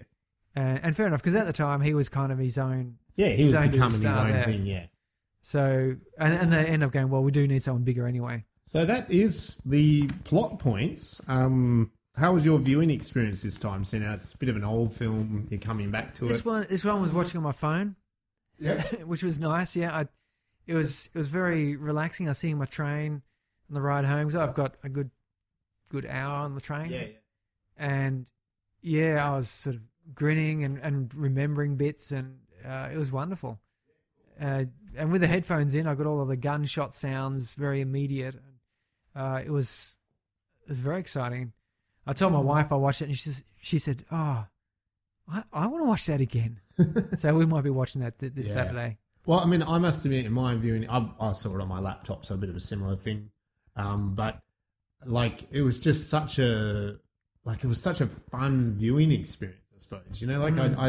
I remember being a kid watching this and on TV. So, probably some of the bits cut out and stuff. And I always remember, because I loved action in the 80s as a kid and stuff. And I probably did see this maybe when I was about 10. So, quite, or maybe even younger, like 9 or something. And again, probably an 8:30 here in Australia. We used to have Sunday premiere movies with all those Die Hard and all those sort of movies to be at 8:30 on a Sunday.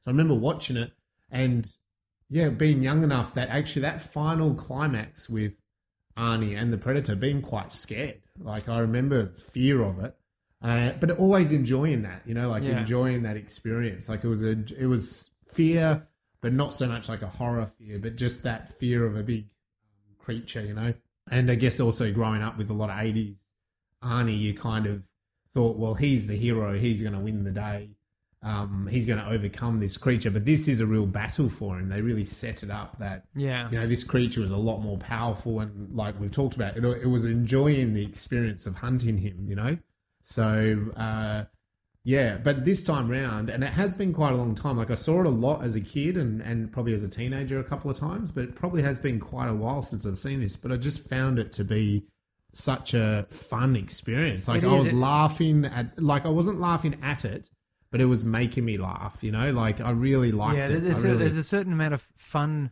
to it. Yes. And I noticed that with a lot of the 80s action movies that tended to go that way a bit, that have a bit of sense of fun without going into pure mockery. I mean, I'm trying to think of a recent action movie that I've sort of seen.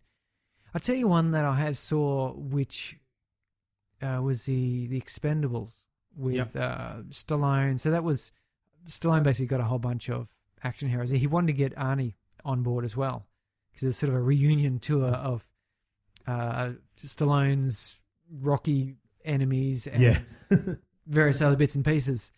But that, and I was really hoping for a return to 80s action, like something great there, because Stallone had his moment there with Cobra and Rambo and Rambo and Rocky and Rambo are so good.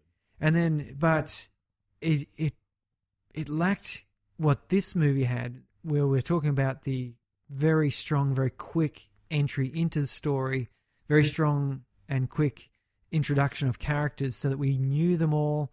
We had heard all their names at least once. We knew all their dynamic and everything. In this, the Expendables, every hero had to have a story. And so there was a little story arc inside of it for everyone there.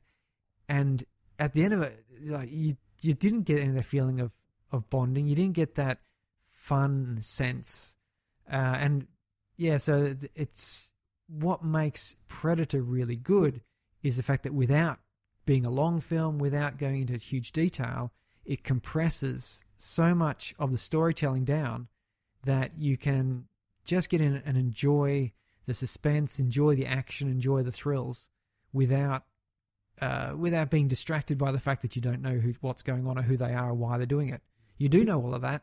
It's just they managed to do it in a sort of a 2-minute little entry point in a helicopter, and it was great. Yeah, that's cool. It's it was so much fun in this movie, and like a couple of those moments, and we'll just talk about them with best scene and worst scene. But like I've already mentioned, it was quite horrific. The Predator pulling out the skull and the spine, and it was done quite cleverly. You're further back from the shot. He just rips it out of his body. A low angle, so you don't actually see his hand enter the body. No, but you know it's happened. It's pretty graphic, and when you take the bodies hanging upside down and the guts on the floor, like it's all pretty horrific. Was this an R-rated film? Oh, good question. I don't think it was. I don't think it was R. I think it might have been MA maybe. But and also, like I said, that big action sequence of the rebels and the guerrillas. Well, it was such a big, violent mess of a scene, wasn't it? But yeah, there's a lot of fun in it, like a lot of honor to it as an 80s action. Well, you get just practical effects. A lot of gunfights now are done post-production, and they just use air guns so that you get the movement of the action and a little bit of recoil so they can act to it. But a lot of the actual gunfire is post-production. Graphics, and that's for safety reasons as well as expense. It's expensive. You imagine that minigun that Blaine has, it goes through, I don't know, a couple thousand rounds of ammunition, and I don't know how many takes they had to do of those things, and you're racking up thousands of dollars worth of blanks, and then all the blood squibs, but the difference is that it means that Arnie steps around the helicopter. And two dudes, confront him, and he turns and unloads, and you get that really satisfying machine gun sound, and they jerk around, and the explosions of blood on them, and they fly backwards. It's there is something to be said for that practical side of it, where that muzzle flash coming out of there is actual muzzle flash, and that gun sound is probably the real gun sound. So I think it's a bit. In fact, it's in that scene that one of my favorite, because I've mentioned a few really great scenes in here, but there's just one shot which really impressed me, and I don't remember seeing or being impressed by seeing it, but we're watching it now with different eyes. Blaine, when he first comes out, the camera is directly in front of him and moving back with him. I don't know if it's even maybe connected to him or something, but it's that shot, so it's from his waist up, so you can see his gun in the bottom portion, and he's striding through, and the camera's in locked sync with him, and he steps around a corner through a bush, and an explosion goes behind him, and he kind of looks, and it's just that movement in that scene.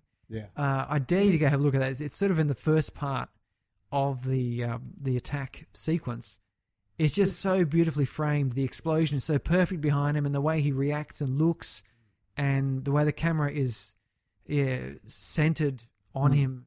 It's a beautiful little portrait of his character and his entry into the action. Yeah. Yeah. It was so cinematic. Like considering much of this film, much of the camera work is utilitarian in that it's trying to show you just everything that's going on. This was almost like an artistic choice. Something that was showing something very special. Yeah, yeah. So I quite like that. They do that in that that rebellion or guerrilla scene as well, in that, when they kind of, if you think about, like, they all have a role to play and they do weird things. Even Mac and Blaine, they do that, like, the way that's shown to us, they kind of creep up, and there's a couple of guerrillas high up, and Mac's on one side, Blaine's on another, and we're aerial looking down on them. So we see them and the guerrillas can't. But then it also, like, they've crept up like that and they're just about to attack, and then now the camera's like 50 metres onto, I can't remember who it is, but it's another one of them, and we see that in the background, like they're just pulling them off, and that's very, again, it's that sort of, it's built the tension, but we're not even seeing the actual violent bit, really. It's just in the background, but we know that they've succeeded on that, and it means the next soldier does his bit, and the next soldier does his bit.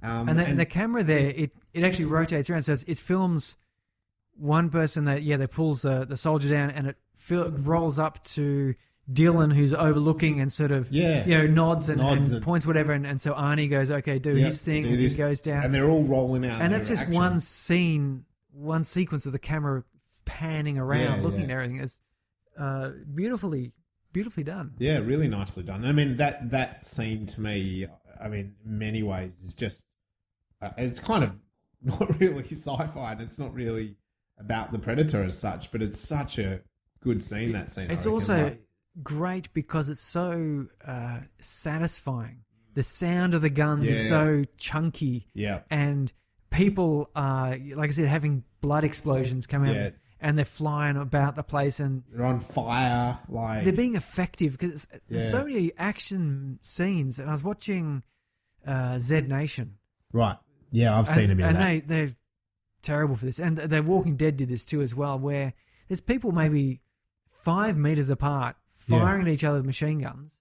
And nothing's happening. Yeah. And you're like, have you guys even played paintball? Those paintball guns are really inaccurate. Yeah. But if you're within 5 meters of someone and shoot, you hit them. Yeah, and you make a good point that maybe it's that sort of like, I agree when you think about The Walking Dead, but what I'm taking a little bit further back is, like, in this film, Predator, in this scene, they fire, they hit someone, and we see it, and then they fire and they hit someone else, and then they hit someone else. So maybe this is where you need that big body count does work, because as an audience, you're right. Like, if you and I we're 5 minutes apart from each other and we're firing these massive guns at each other, it's kind of like two little 4-year-olds playing with guns, fake guns on each other. Oh, I shot you. No, I shot you. I shot you. No one ends up getting shot. Like, this is adult entertainment. You kind of think, well, yeah, I'm going to fire a gun in your face from 5 meters away. Your face needs to get blown off. Yeah, and we get plenty of blood splatters in for that. Yeah. So I think you're probably right. Like, it's that you need that, people in your face being blown apart, and you need the people falling off balconies on fire and stuff, because that's what it would be like. It's not, otherwise, you get the what do you call it? It's like the A-Team effect, or something that always frustrated me as a kid watching shows like Teenage Mutant Ninja Turtles. Yeah, yeah. So the Turtles have got lethal weapons, swords, whatever. They never hit anyone with them. Like, was it Donatello, Leonardo with his swords, cut someone up. Yeah, that's right. And same with He-Man. He-Man's got this rotten huge sword. He's a big muscly dude. He never once hits anyone with it. Yeah. He'd use it to block stuff and smash a tree. And you're like, you get that frustration of no satisfaction. Whereas in this movie here, they come out, they've done a sneak up. You've been sold on the promise that these guys are elite commandos. Yeah, yeah. And then they bloody let loose. Yeah. And there's firing guns and there's noises coming from those guns, and people are getting blown away. and it's all, you go, okay, I feel satisfied. It's like there's just something nice and chunky has just happened, because the rest of the movie is cat and mouse with the predator, and suddenly the guns are ineffective. But you know that it's only because it's the predator. It's not because these people have, I don't know, paper mache weapons. It's because there's technologically advanced killing machine chasing them. Yeah. So if anyone's out there listening, you can hit us up and let us know what you thought was a really good scene in Predator, because I don't think you'll find any bad scenes. They're all really good. Oh, no, come on, sorry. One little bit. So, and this is Arnie's fault. So when Dutch sees the... it was Surrey that said that was Arnie's fault, not me. Sorry. No, don't worry, Arnie. On the record. We're good friends from way back. Okay, all right. Way back. But when he sees the CIA guy getting executed, the look on his face, and he sort of turns back and looks down, a little oversold. Oh, there's nothing wrong with the scene. Then that's the acting. It's just that little. But you know the really brilliant thing. The very next thing, he sort of looks determined. It looks up. He makes his little hand signal, and then like Dylan and all the other dudes kind of snake and worm just so beautifully down the hill. Slither down next to him. The boss has said, "Come here." Just, I don't know how many times I had to practice that, but the way they just slid down that hill like snakes, it was just, it's like watching a dance. It was beautiful. Look, for me, there's so many good moments, and I've pretty much touched on them, that rebel bit, and I think the cat and mouse of Dutch and the Predator, the climax of the scene, it's pretty long, the climax of just the two of them battling it out. And again, it's quite satisfying there as well, because you got the Predator actually, you see it getting hit, taking hits, so it gets blown up and its invisibility turns off, and then later on it cops a spear exploding next to it, which kind of sets it off. And he does hit him, he's bleeding, like the Predator's bleeding, and then Arnie's hurt. So there's a good sort of... You've got a bit of reversal going on, and stuff is good. But then the Predator, like we said before, is probably really loving it in his saddest way. So what about the change in tactics, the science? What do you think about the science? Are you going to talk about the hunter here, the Predator? What is really good, and this is not... I'm not going to go too much into this, but when you throw your mind back to the movie Revolt, they had an electromagnetic pulse weapon to take out the robots. Right. Yeah. And again, that works by just having a big sudden burst of electromagnetic radiation, which when attuned to the right size, starts electric current flow in metallic objects, and it will burn stuff out. When the helicopter at the end is approaching and the explosion goes off, there's a burst of sparks and a fire breaks out in the equipment on the helicopter. Yeah. And they have to burn it off. They didn't have to put that in there, because an explosion goes off and the helicopter is obviously far enough away not to be hit by it. But it was a nuclear explosion, and an EMP must have hit that helicopter, and some of its components must have been of the right size, that the wavelengths... And that was a little detail that I picked up on. I thought, someone... I'm assuming they meant to do it, but someone was really the Thomas Brothers. Someone was really thinking, going, well, let's show it was a nuclear weapon and a significant bomb. That means we're going to have some sparks go off. Yeah. Even though the helicopter's distant. So I quite like that. I thought that's quite good. I think it added to, this is an alien bomb that's gone off. It's super serious. Powerful. That even this helicopter off in the distance is kind of electronically... you didn't even have to think about the science. I reckon, from my point of view, it was just very much like, wow, that's a powerful bomb.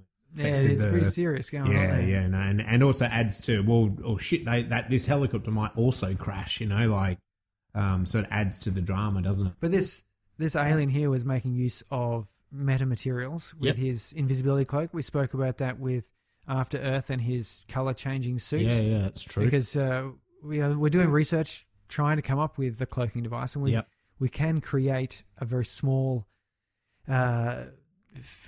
device that is invisible to infrared, but this was obviously visible light, which was interesting because it brings me to his eyesight was clearly infrared. So even when he took his helmet off, his helmet actually enhanced his vision and cooled it down a bit.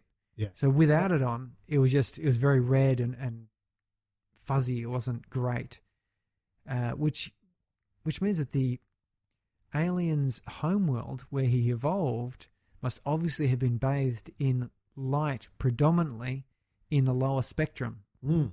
For his vision to be infrared, because the reason we can see in the visible spectrum that we see in is in part because it's not to a higher spectrum that our cells can hit it. But the thing is, it's what predominantly hits the Earth. So it's the most useful to look at. But so he must have. If you come from another planet with a cooler sun that is not quite so energetic, our sun is like a second generation star, which is why it burns the way it does, and why we have iron in our planetary core. Right. Because all the elements that we have on the Earth had to have been generated in a sun somewhere. Right. And our sun would not have been able to do it, so it had to be a second generation. And there would also be other stuff from other places coming in. Yeah. But his planet would have a cooler sun, which would predominantly radiate in longer wavelengths, which would be infrared through to microwaves. So it'd be interesting to see if he could actually see Wi-Fi. Yeah. He might actually be able to see some interference from Wi-Fi or a microwave oven going off. But that would mean then that more useful to see in the infrared spectrum. Yeah, so I thought that was quite interesting. Yeah, definitely. But steroids, because you don't get to look the size of Arnie or Carl Weathers. Yeah. So or Jesse Ventura without getting into the roids. Carl Weathers said he was waking up at 3 a.m. Yeah. To work out when no one was looking, so he would be as muscly as he. Are you telling me that's bullshit and that he was just roiding? Well, no. Well, the thing is, the way so a steroid is a signaling molecule in your body, and we have them. We've got estrogen, androgen, testosterone, and so forth. Any number and cortisol, which signal various parts of our body. So cortisol sets off inflammation, for example, and so we have cortisol turns off inflammation. So we have corticosteroids, which you might use if you have an autoimmune disease like an eczema breakout, or sports players who badly damage a ligament or something. In order to heal faster, they shoot them up with these steroids. But then you've also got the anabolic steroids, which are the steroids which signal your muscles to repair. So and back when Arnie was doing his weightlifting, if you watch, I can't remember which one of his documentaries he's talking about it. He says basically that they didn't really know what they're doing. They were just kind of, a lot of it was coming out of military and Cold War, and like it was kind of a bit experimental, and they were just kind of doing whatever. Nowadays they've got much more refined. They combine them in different ways, so they're far more effective. So I mean, you look at some of the bodybuilders today who are like, they're bigger than Arnie ever was, but the way they work basically is you would use one to turn off inflammation, because when you work out and you stress your muscles, you cause little micro tears, and you wear the muscle out basically, and so that becomes inflamed and sore, and the inflammation actually starts to break down a bit of the muscle, and that's part of the repair process. But if you were to say inject steroids, then steroids would block the steroids you inject would block the inflammation response, so reduce the breakdown of muscle, but then you'd introduce another steroid which would signal the muscle to start building, which your body naturally produces this sort of steroid anyway as part of your natural healing process. But obviously by flooding your system with it early, you speed up the process. So whereas I could go and do a workout for an hour, and then I'd have to rest a day, and even on the second day I'd still probably feel a bit sore, and it would be hard for me to go as hard as possible. So it might be I'd only do, even though I do 3 heavy workouts in a week, 2 of them would be heavier, the middle one would be sort of a bit lesser. If I was doing steroids, I would be able to do 5 top performance workouts a week, because you're massively accelerating that regeneration and repair and growth process that normally goes on. And that's how you end up with bodybuilders of such enormous size. And it's very difficult to achieve that size. I'm going to dare say basically impossible to achieve that size without use of steroids, because unless you have a freak of genetic happy stance, circumstance, the rate at which your body repairs versus the rate at which you can actually train it limits how big your muscles will ever get. Yeah, of course. But if you have something which will heal you and repair you and regenerate you faster, and it doesn't have to do it, we're not talking take steroids for a week and you're a massive ox, but you only have to be able to speed up by an hour or two. Yeah. And then over the course of a year of working out 5 times a day, for the year, you're probably like 3 years ahead of where someone would be if they're trying to work out normally. Yeah. Which is why, of course, they're banned in so many sports. Yeah. Well, the other reason they're banned in sports is because they're dangerous to you.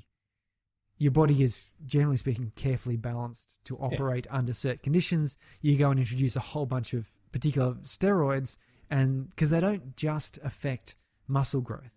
They're used in multiple roles, and you hear stories of people getting acne or kidney disease or depression as well. Depression, psychological disorders, aches and pains, and then of course your normal steroid producing glands shrinking. Yeah. Because your body will only will compensate. If you inject more testosterone, your body doesn't need to produce it.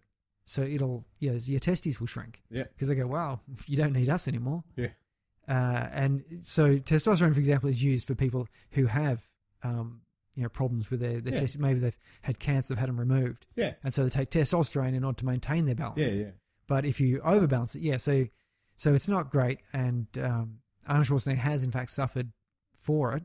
He's obviously not using his steroids anymore, I guess. Yeah, almost certainly he's not. But he's had heart issues and, other organ-related issues.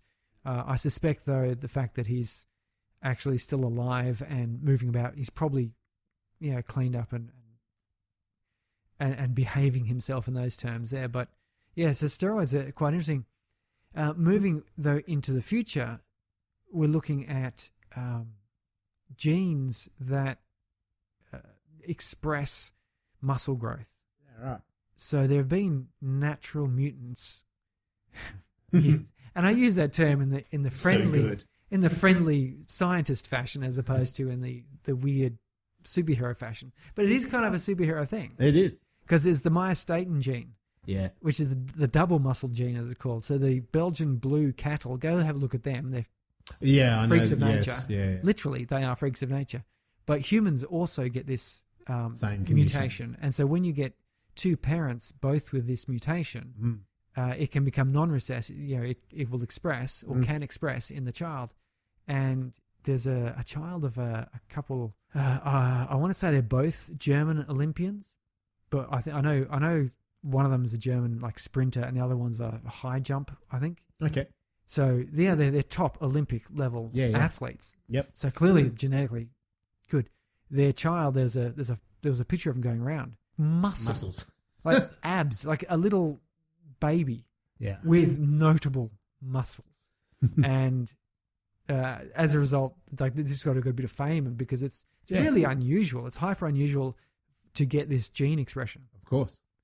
But we've now got the CRISPR gene editing technique, which is a way that you can very carefully take out and alter and add in bits of genes. This is not really very good for grown-ups, adults, because you can only do it one cell at a time, and we've got a lot of cells.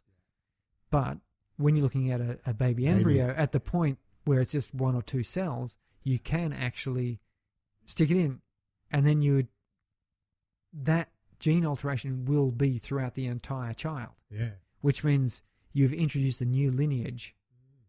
And this is the concern with this sort of gene alteration that people are going as far as ethics is concerned, is that it's not like you take an adult, because they're looking at CRISPR also for curing, for example, types of leukemia. And the reason you can do that, of course, is because leukemia is primarily a failure of your bone marrow to produce the correct sort of blood cells. And they usually treat it by doing marrow transplants and things. But what you could also do, and what they've done, is use radiation to kill the person's immune system, introduce a little bit, or take a sample of them first, CRISPRize that to remove the defective genes, kill off the stuff, and then reintroduce their fixed cells, and that will just naturally multiply and produce.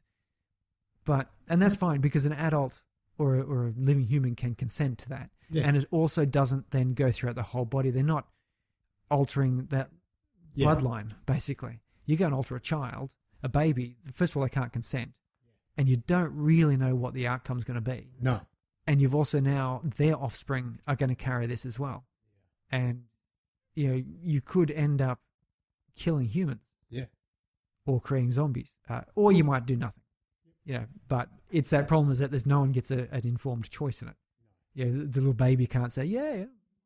And you're altering genetics in a way that, the outcomes are just not really, there's not proof in the outcome. No, the only way you could study it would be to do a large-scale insemination of mutant babies, like a few thousand, and study them over a lifetime. Over a whole life, And then maybe let them have children and study them for. And now you can see that the ethics goes out the windows at that point. Because it's not going to. No one's going to run a study that long. There's some scientists in China who claim that they have actually created the first genetically modified humans. So they edited baby embryos to introduce a gene thought to be related to intelligence. So it's unclear if they actually did do that, or if they said that they knew how to. It's not proven, because the embryos have not turned up. The parents have not come forward to say, yes, my baby is the mutant intelligent baby. Super intelligent. So there's sort of been this claim made, but there's not a lot of evidence. But that's where the danger is. The danger is that people will go, well, you can make my baby intelligent. Yeah, do it. And these are people who don't have babies already, I'm guessing, because when you have kids, you go, actually, I kind of like them. You'd be pretty mean-spirited if you didn't find your children charming and lovely regardless. Yeah, but I think it is. I think you can, empathise with that idea before a baby's coming, to kind of be, as a parent, going, well, I want them to be healthy. Well, I want them to. I don't want them to be disabled. And this is where the genuine, because even with IVF and stuff, I know they've talked about. Well, now they can go, well, do you want a boy or a girl? And you pick. Well, because they do like about people have said, about 10. Yeah, they get about 10 embryos, and they go, well, we're going to, and they choose the ones that have the no defect. That's right. Which makes a lot of sense. I mean, why would you want to put in you detect a defective one, you go, well, that one's probably not going to carry to term. That's right. Why would you stick that in there? But even the process of doing that, of course, you're manipulating the end result, aren't you? And there is an argument to be made, and this is where the discussion comes in, is that if you know, for example, the two parents have got a disease that they're almost certain to pass on, and this happens, where these poor parents, their first child comes along and has got some congenital defect. Yeah. And then they find out, they get tested and they go, well, actually, you both carry it. It's recessive, but it only happens if the two of you have it. You've got a 50-50 chance or a 60% chance your next child will also have it. And they're sort of like, well, they're stuck in the situation, well, we don't, we love our child, even though they've got whatever. We would like to have another child, but we don't want to have that. We do know it's a lot harder on everyone to not be able to fit in easily. So there you go. Well, maybe we should do some genetic modification to remove this thing. But then other people sort of say, but some of that natural variation is actually evolution at work. That's right, yeah. And, so you're looking at autism spectrum and what used to be called Asperger's, which is now just being reclassified, where they're saying, okay, so some people are, severely locked out from society. Yeah. Or they have, real mental problems. That's kind of the extreme end. But then you've got it's a spectrum. So you get this whole other stage where you get these people. You go, well, there are some very creative and very intelligent, very kind, very capable people. Who are bringing variety and diversity to our culture and society because they're atypical. Do you really want to remove that? Yeah. There's a danger we run that we're going to have. That's right. You'll make everyone bland. Yeah, like how many of the creative or genius people or artists or just good parents or capable administrators, these sorts of people who might have been weeded out and would never have this, we wouldn't advance. So there you go. It's a very big ethical so there decision. You go. Yeah. This steroids, Arnie and Carl, they use steroids. Probably Jesse as well, and almost certainly Jesse, who's a wrestler. Surrey has put that on the record, not me, just so Arnie knows that these people know. Yeah. I'm not legally assigning myself to this. To be fair, they put it on the record first. Okay, fair enough. But Surrey is the one saying it. But but Arnie defended himself in saying that at the time that's just what you did. It was just part of the sport, and it really didn't have the they didn't have the internet. Their coach, his coach would say, here, this will give you the edge you want, and of course he's a competitive dude. He goes, yes, sure. I want the edge and so forth. Yeah. Nowadays, it's like people know first of all that it's unhealthy, that it's very much illegal, and all the rest of it. You might say that they're making this choice again. Well, okay, I understand that, and I'm choosing to, enter that situation. So, I mean, if you are interested in that, the documentary Bigger, Stronger, Faster really talks and actually has that scene from Predator, because he talks about Arnie quite a lot actually throughout that doco. But and that doco goes into the influence of someone like Arnie on little kids that grew up in the 80s.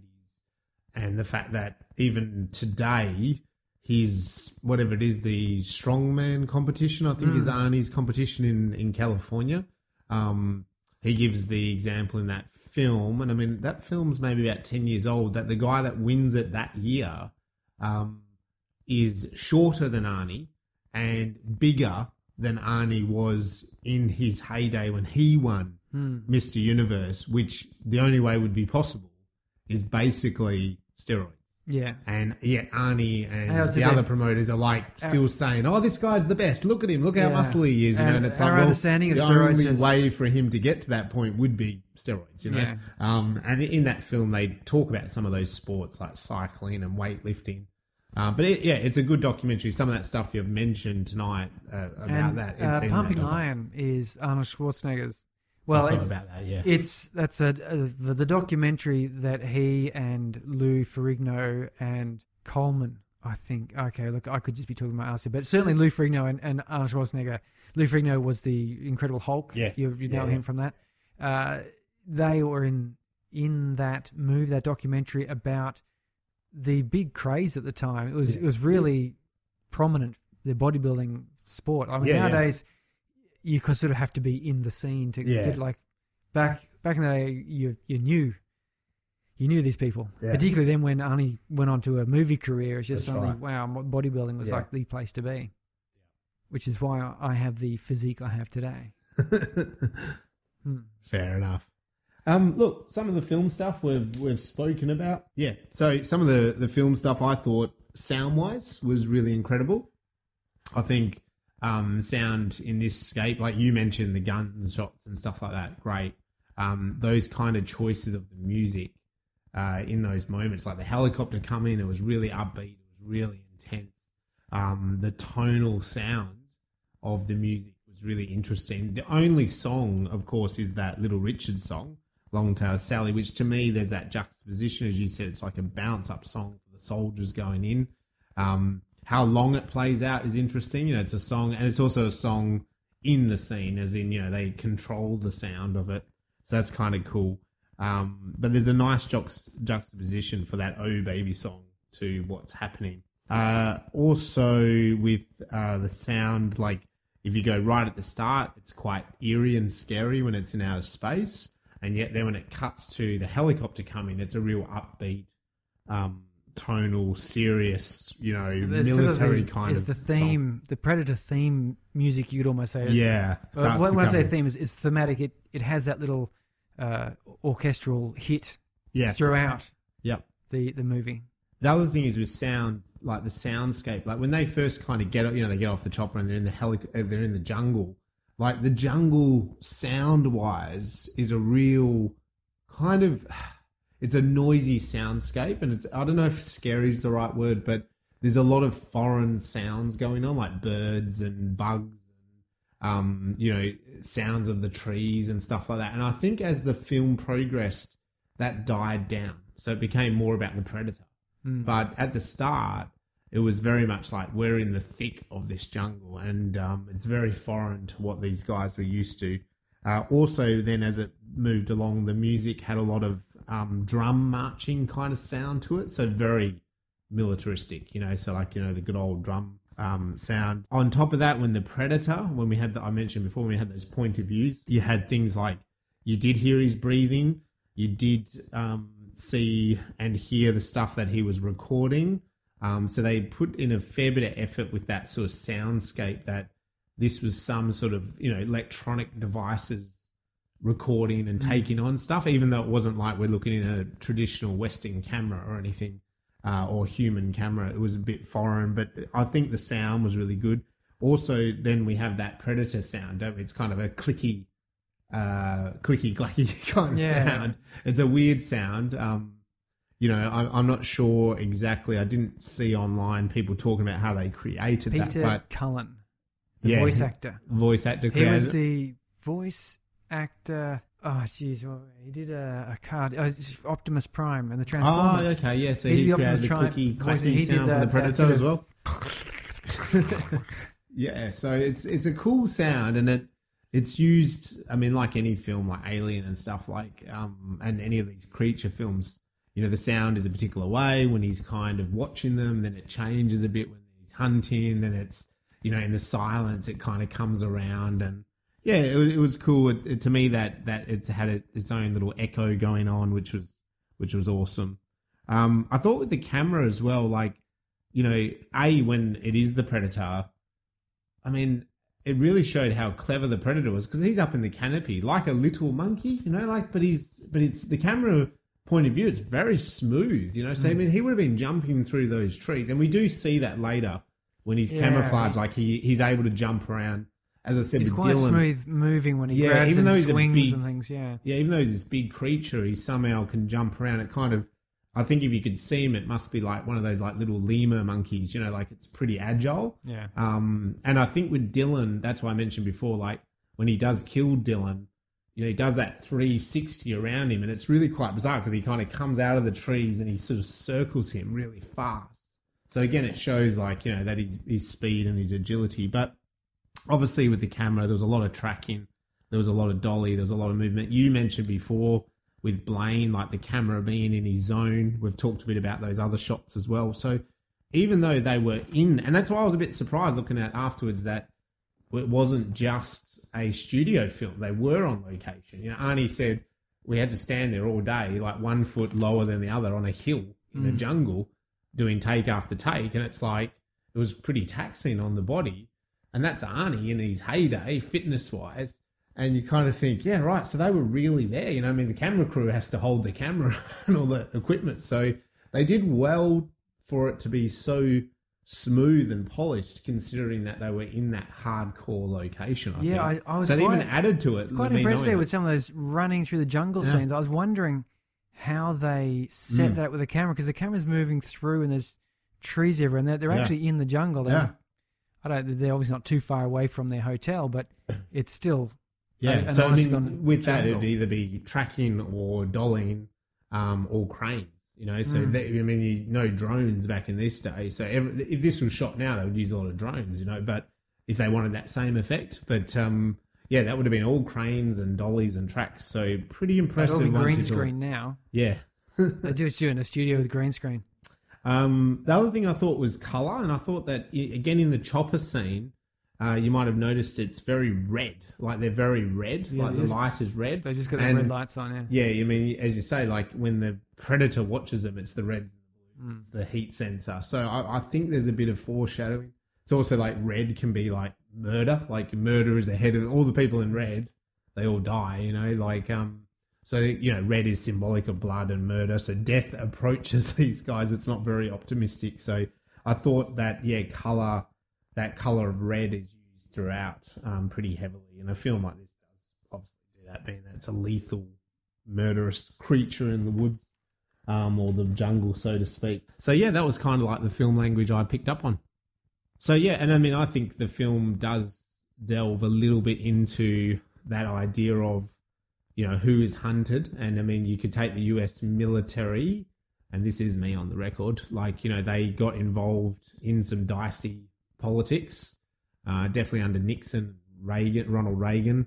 There's a bit of iffiness going on there. And we probably still see it a bit today with the US, you know, but definitely with Central and South America, you know, historically there was some politicians removed from power and dictators. Yeah, there was a certain political theory in favour at the time about how you could ensure that you had strong allies, if you like, or non-threatening neighbours and things. And doing that maybe not to the best of what the locals wanted. I really do get the feeling that it hasn't worked. It sort of has worked and not worked in many ways. I got to say that they probably should have tried just being nice. Yeah, being a bit nicer. So I do think the film, it'd be interesting to know if the Thomas brothers set with that agenda.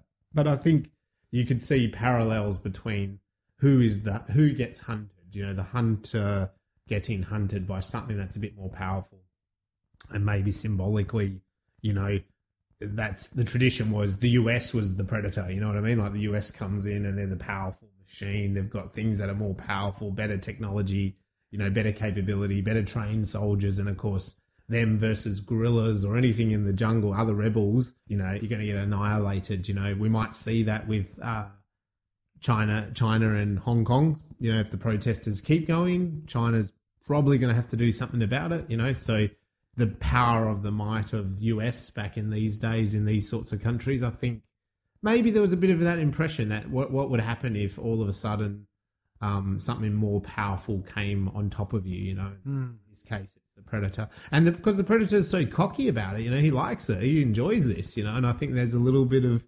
comparable to maybe, you know, that understanding of the US military going into places and being quite cocky and able-bodied about it. So anyway, that's my social commentary of Predator. It's an awesome movie. It's the one that started a lot of this sort of action that we see today. It's sort of a culmination, because if you watch Commando, there's a lot of it going in. There's a lot in that. But I think Commando's a little bit more raw. It was not as tightly done, not as good, strong characters in that one. Still a very good action Commando. Certainly it's like a foundation upon which everything's built. But Predator is kind of, I think, one of the expressions of, sort of almost one of the ultimate expressions of the action movies coming out of the 80s. Yeah, definitely. And stuff that this film did leaves a legacy today. You know, if you go and see Hobbs and Shaw, like there's probably a lot of homage to that, you know, because of it. You know, the action of the whole concept that you have a big guy action hero who does one-liners. That was basically Arnie through all of these movies. Yeah, and that's been replicated, and they've looked for modern day Arnies in other people and all this sort of stuff, haven't they? Yeah, they're sort of going there with like Vin Diesel for a bit, and they're like The Rock now. Of course, is big. Dwayne Johnson. Yeah, actually, I really like him. He's very likable. Yeah, he is actor, very likable. Very likable character, I got to say. Apparently, he's a nice guy in person too. Yeah. So if he wants to come on the show, definitely. Has he done a sci-fi? Has he done a sci-fi? I'm trying to think. We'll have to look back at what he's done, but well, he did Doom. Early on. Yes, not a great movie, but it certainly was, for a computer game conversion, it's quite good. Okay. And I guess Rampage, you could sort of say, was a bit of a science fiction. Yeah, I haven't seen that. Yeah. Sort of genetic modification going on there. Okay, some all right, might be a animals. bit there. Yeah. And I'm sure there's a couple others. He's done quite. Does Jumanji count? He's done a lot of movies. Oh, he is really prolific. So that probably wraps us up. Yeah, go check out The Predator, the classic original one with those great We're going to talk one-liners. about where this sits with the others, with 2001 and Alien. Oh, yeah, okay. Because, Yeah. again, the reason we put this as separate is because it's old enough now and it's survived long enough, because there are a lot of movies obviously came out at that time. Yeah. But Predator still stands tall as It does. having some of these genre either refining or defining features, which really stand out and make you go, if you want to know what 80s action movies was about, watch Predator. Yeah, good action, yeah. Like that. And I think even today, there's plenty of directors and film writers could learn lessons from how to do a really hard-hitting action sequence. Yep. How to get a team Together, working yeah. together on a movie like that. And showing, not telling. Yeah, You know, how to showing, really not sort of telling. show a lot of this sort of stuff, build up a mythos. Yeah. There's a lot to be learnt from it. And so we have it aside. The same as Alien, the fact that we still talk about Alien. And there were, again, back in the 70s, there are lots of science fiction movies made, not so many still talked about. Yeah. And 2001. And I think I can see on your bit of paper there you've got Predator just under Alien and 2001. But it's hard. It's really hard with this kind of idea. I have to agree. The thought of putting Predator above 2001, just looking at the way 2001 introduced so much technology in special effects, which were used up until the 90s. And people still go back and use it now as an alternative to computer graphics. Yep. And the exploration then of the sort of space travel concepts. Yeah.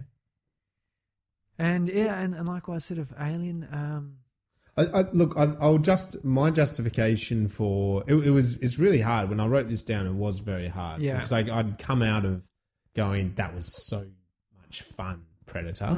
And really not realizing how, it made me feel good. It was a real, I feel great after that. It made me feel very good. And so it's hard to kind of then go, it's not, would I put it below Alien? But then Alien makes me feel good. And I like this bit in Alien. And I like, I don't know. But even the Predator, when he takes his mask off and he is one ugly son of a bitch, it's like, it's a good ugly. It's a really, that costume is cool. I know it was hard for the actor to act in. That was James Cameron. That was James Cameron's input. He added a bit more into it. The original look of it was kind of a bit weird. Yeah, and he said, you know what I always wanted to see?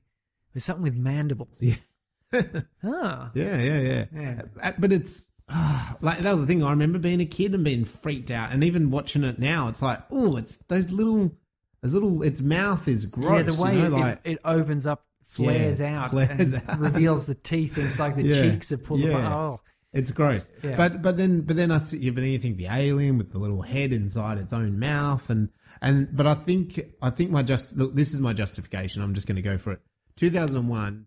When I watched it, then the next day I couldn't kind of stop thinking about it, and it has I don't really know what happens at the end of it, and I'm still thinking about it today. And I just kind of, there's so much to appreciate about it, look-wise and plot-wise. It's a real, this is a film that just gets you going and going. I suppose if I just kind of take it from that plot idea, I love how straightforward and how quick The Predator is. Because, again, these sort of movies that go for 3 or 4 hours, they sort of bug me. Predator's the opposite of that. It's 90 minutes, and it's just, within 3 minutes, you bloody know the main character, and you know a bit of the setup, and you know what's coming. You hit through those beats, and the beats are so good, and we're talking about showing, not telling, and I think that's why it's probably a film that over time people have gone back and gone, "Jesus, this is a good film." Yeah, again, as you said at the start, at the time, it was a box office success, but critically, But over time, the longer the time people go and you watch more and more films in this genre, you kind of go, well, hang on, that's actually really good. Yeah. That is really good. And then even as actions progress, you look at the action in this and you go, that's good action. Well, it speaks a lot for John McTiernan. Yeah. Having done, his follow-up to this was Die Hard. Hard. Yeah, which I know. is still, today, is it's a classic. constantly referred to and so good, Die Hard. Yeah. characters in other TV Yeah. shows, movies love Die Hard, and a guy at work wears, at Christmas time, he wears the Die Hard t-shirt. Yeah, the Christmas party, the Nakamoto Towers Christmas party T-shirt. That's a cool t-shirt. You know, and I like it. and so on. So yeah, he's come up with two of the iconic action films just total of the icons, 80s. aren't they? Yeah. Just beautiful. It would be, I mean, that's an interesting conversation. Is like you could sit down and do a whole podcast about Predator versus Die Hard. Which one is more iconic? Have we just you know? come up with a new movie franchise? Yeah, another franchise. Mix them together. But so that's just, I suppose that's my justification. Like I just feel that maybe the story of 2001 is a bit deeper, a bit more critical, makes me think versus Predator. And then I guess if I take Alien, I think the Alien universe, even in the first one, again, it's just that little bit stronger in the overarching I story. agree. I would say, but look, it's a hard thing, man. It's hard. I would say Predator. I've definitely watched Predator more often than Alien. Yeah.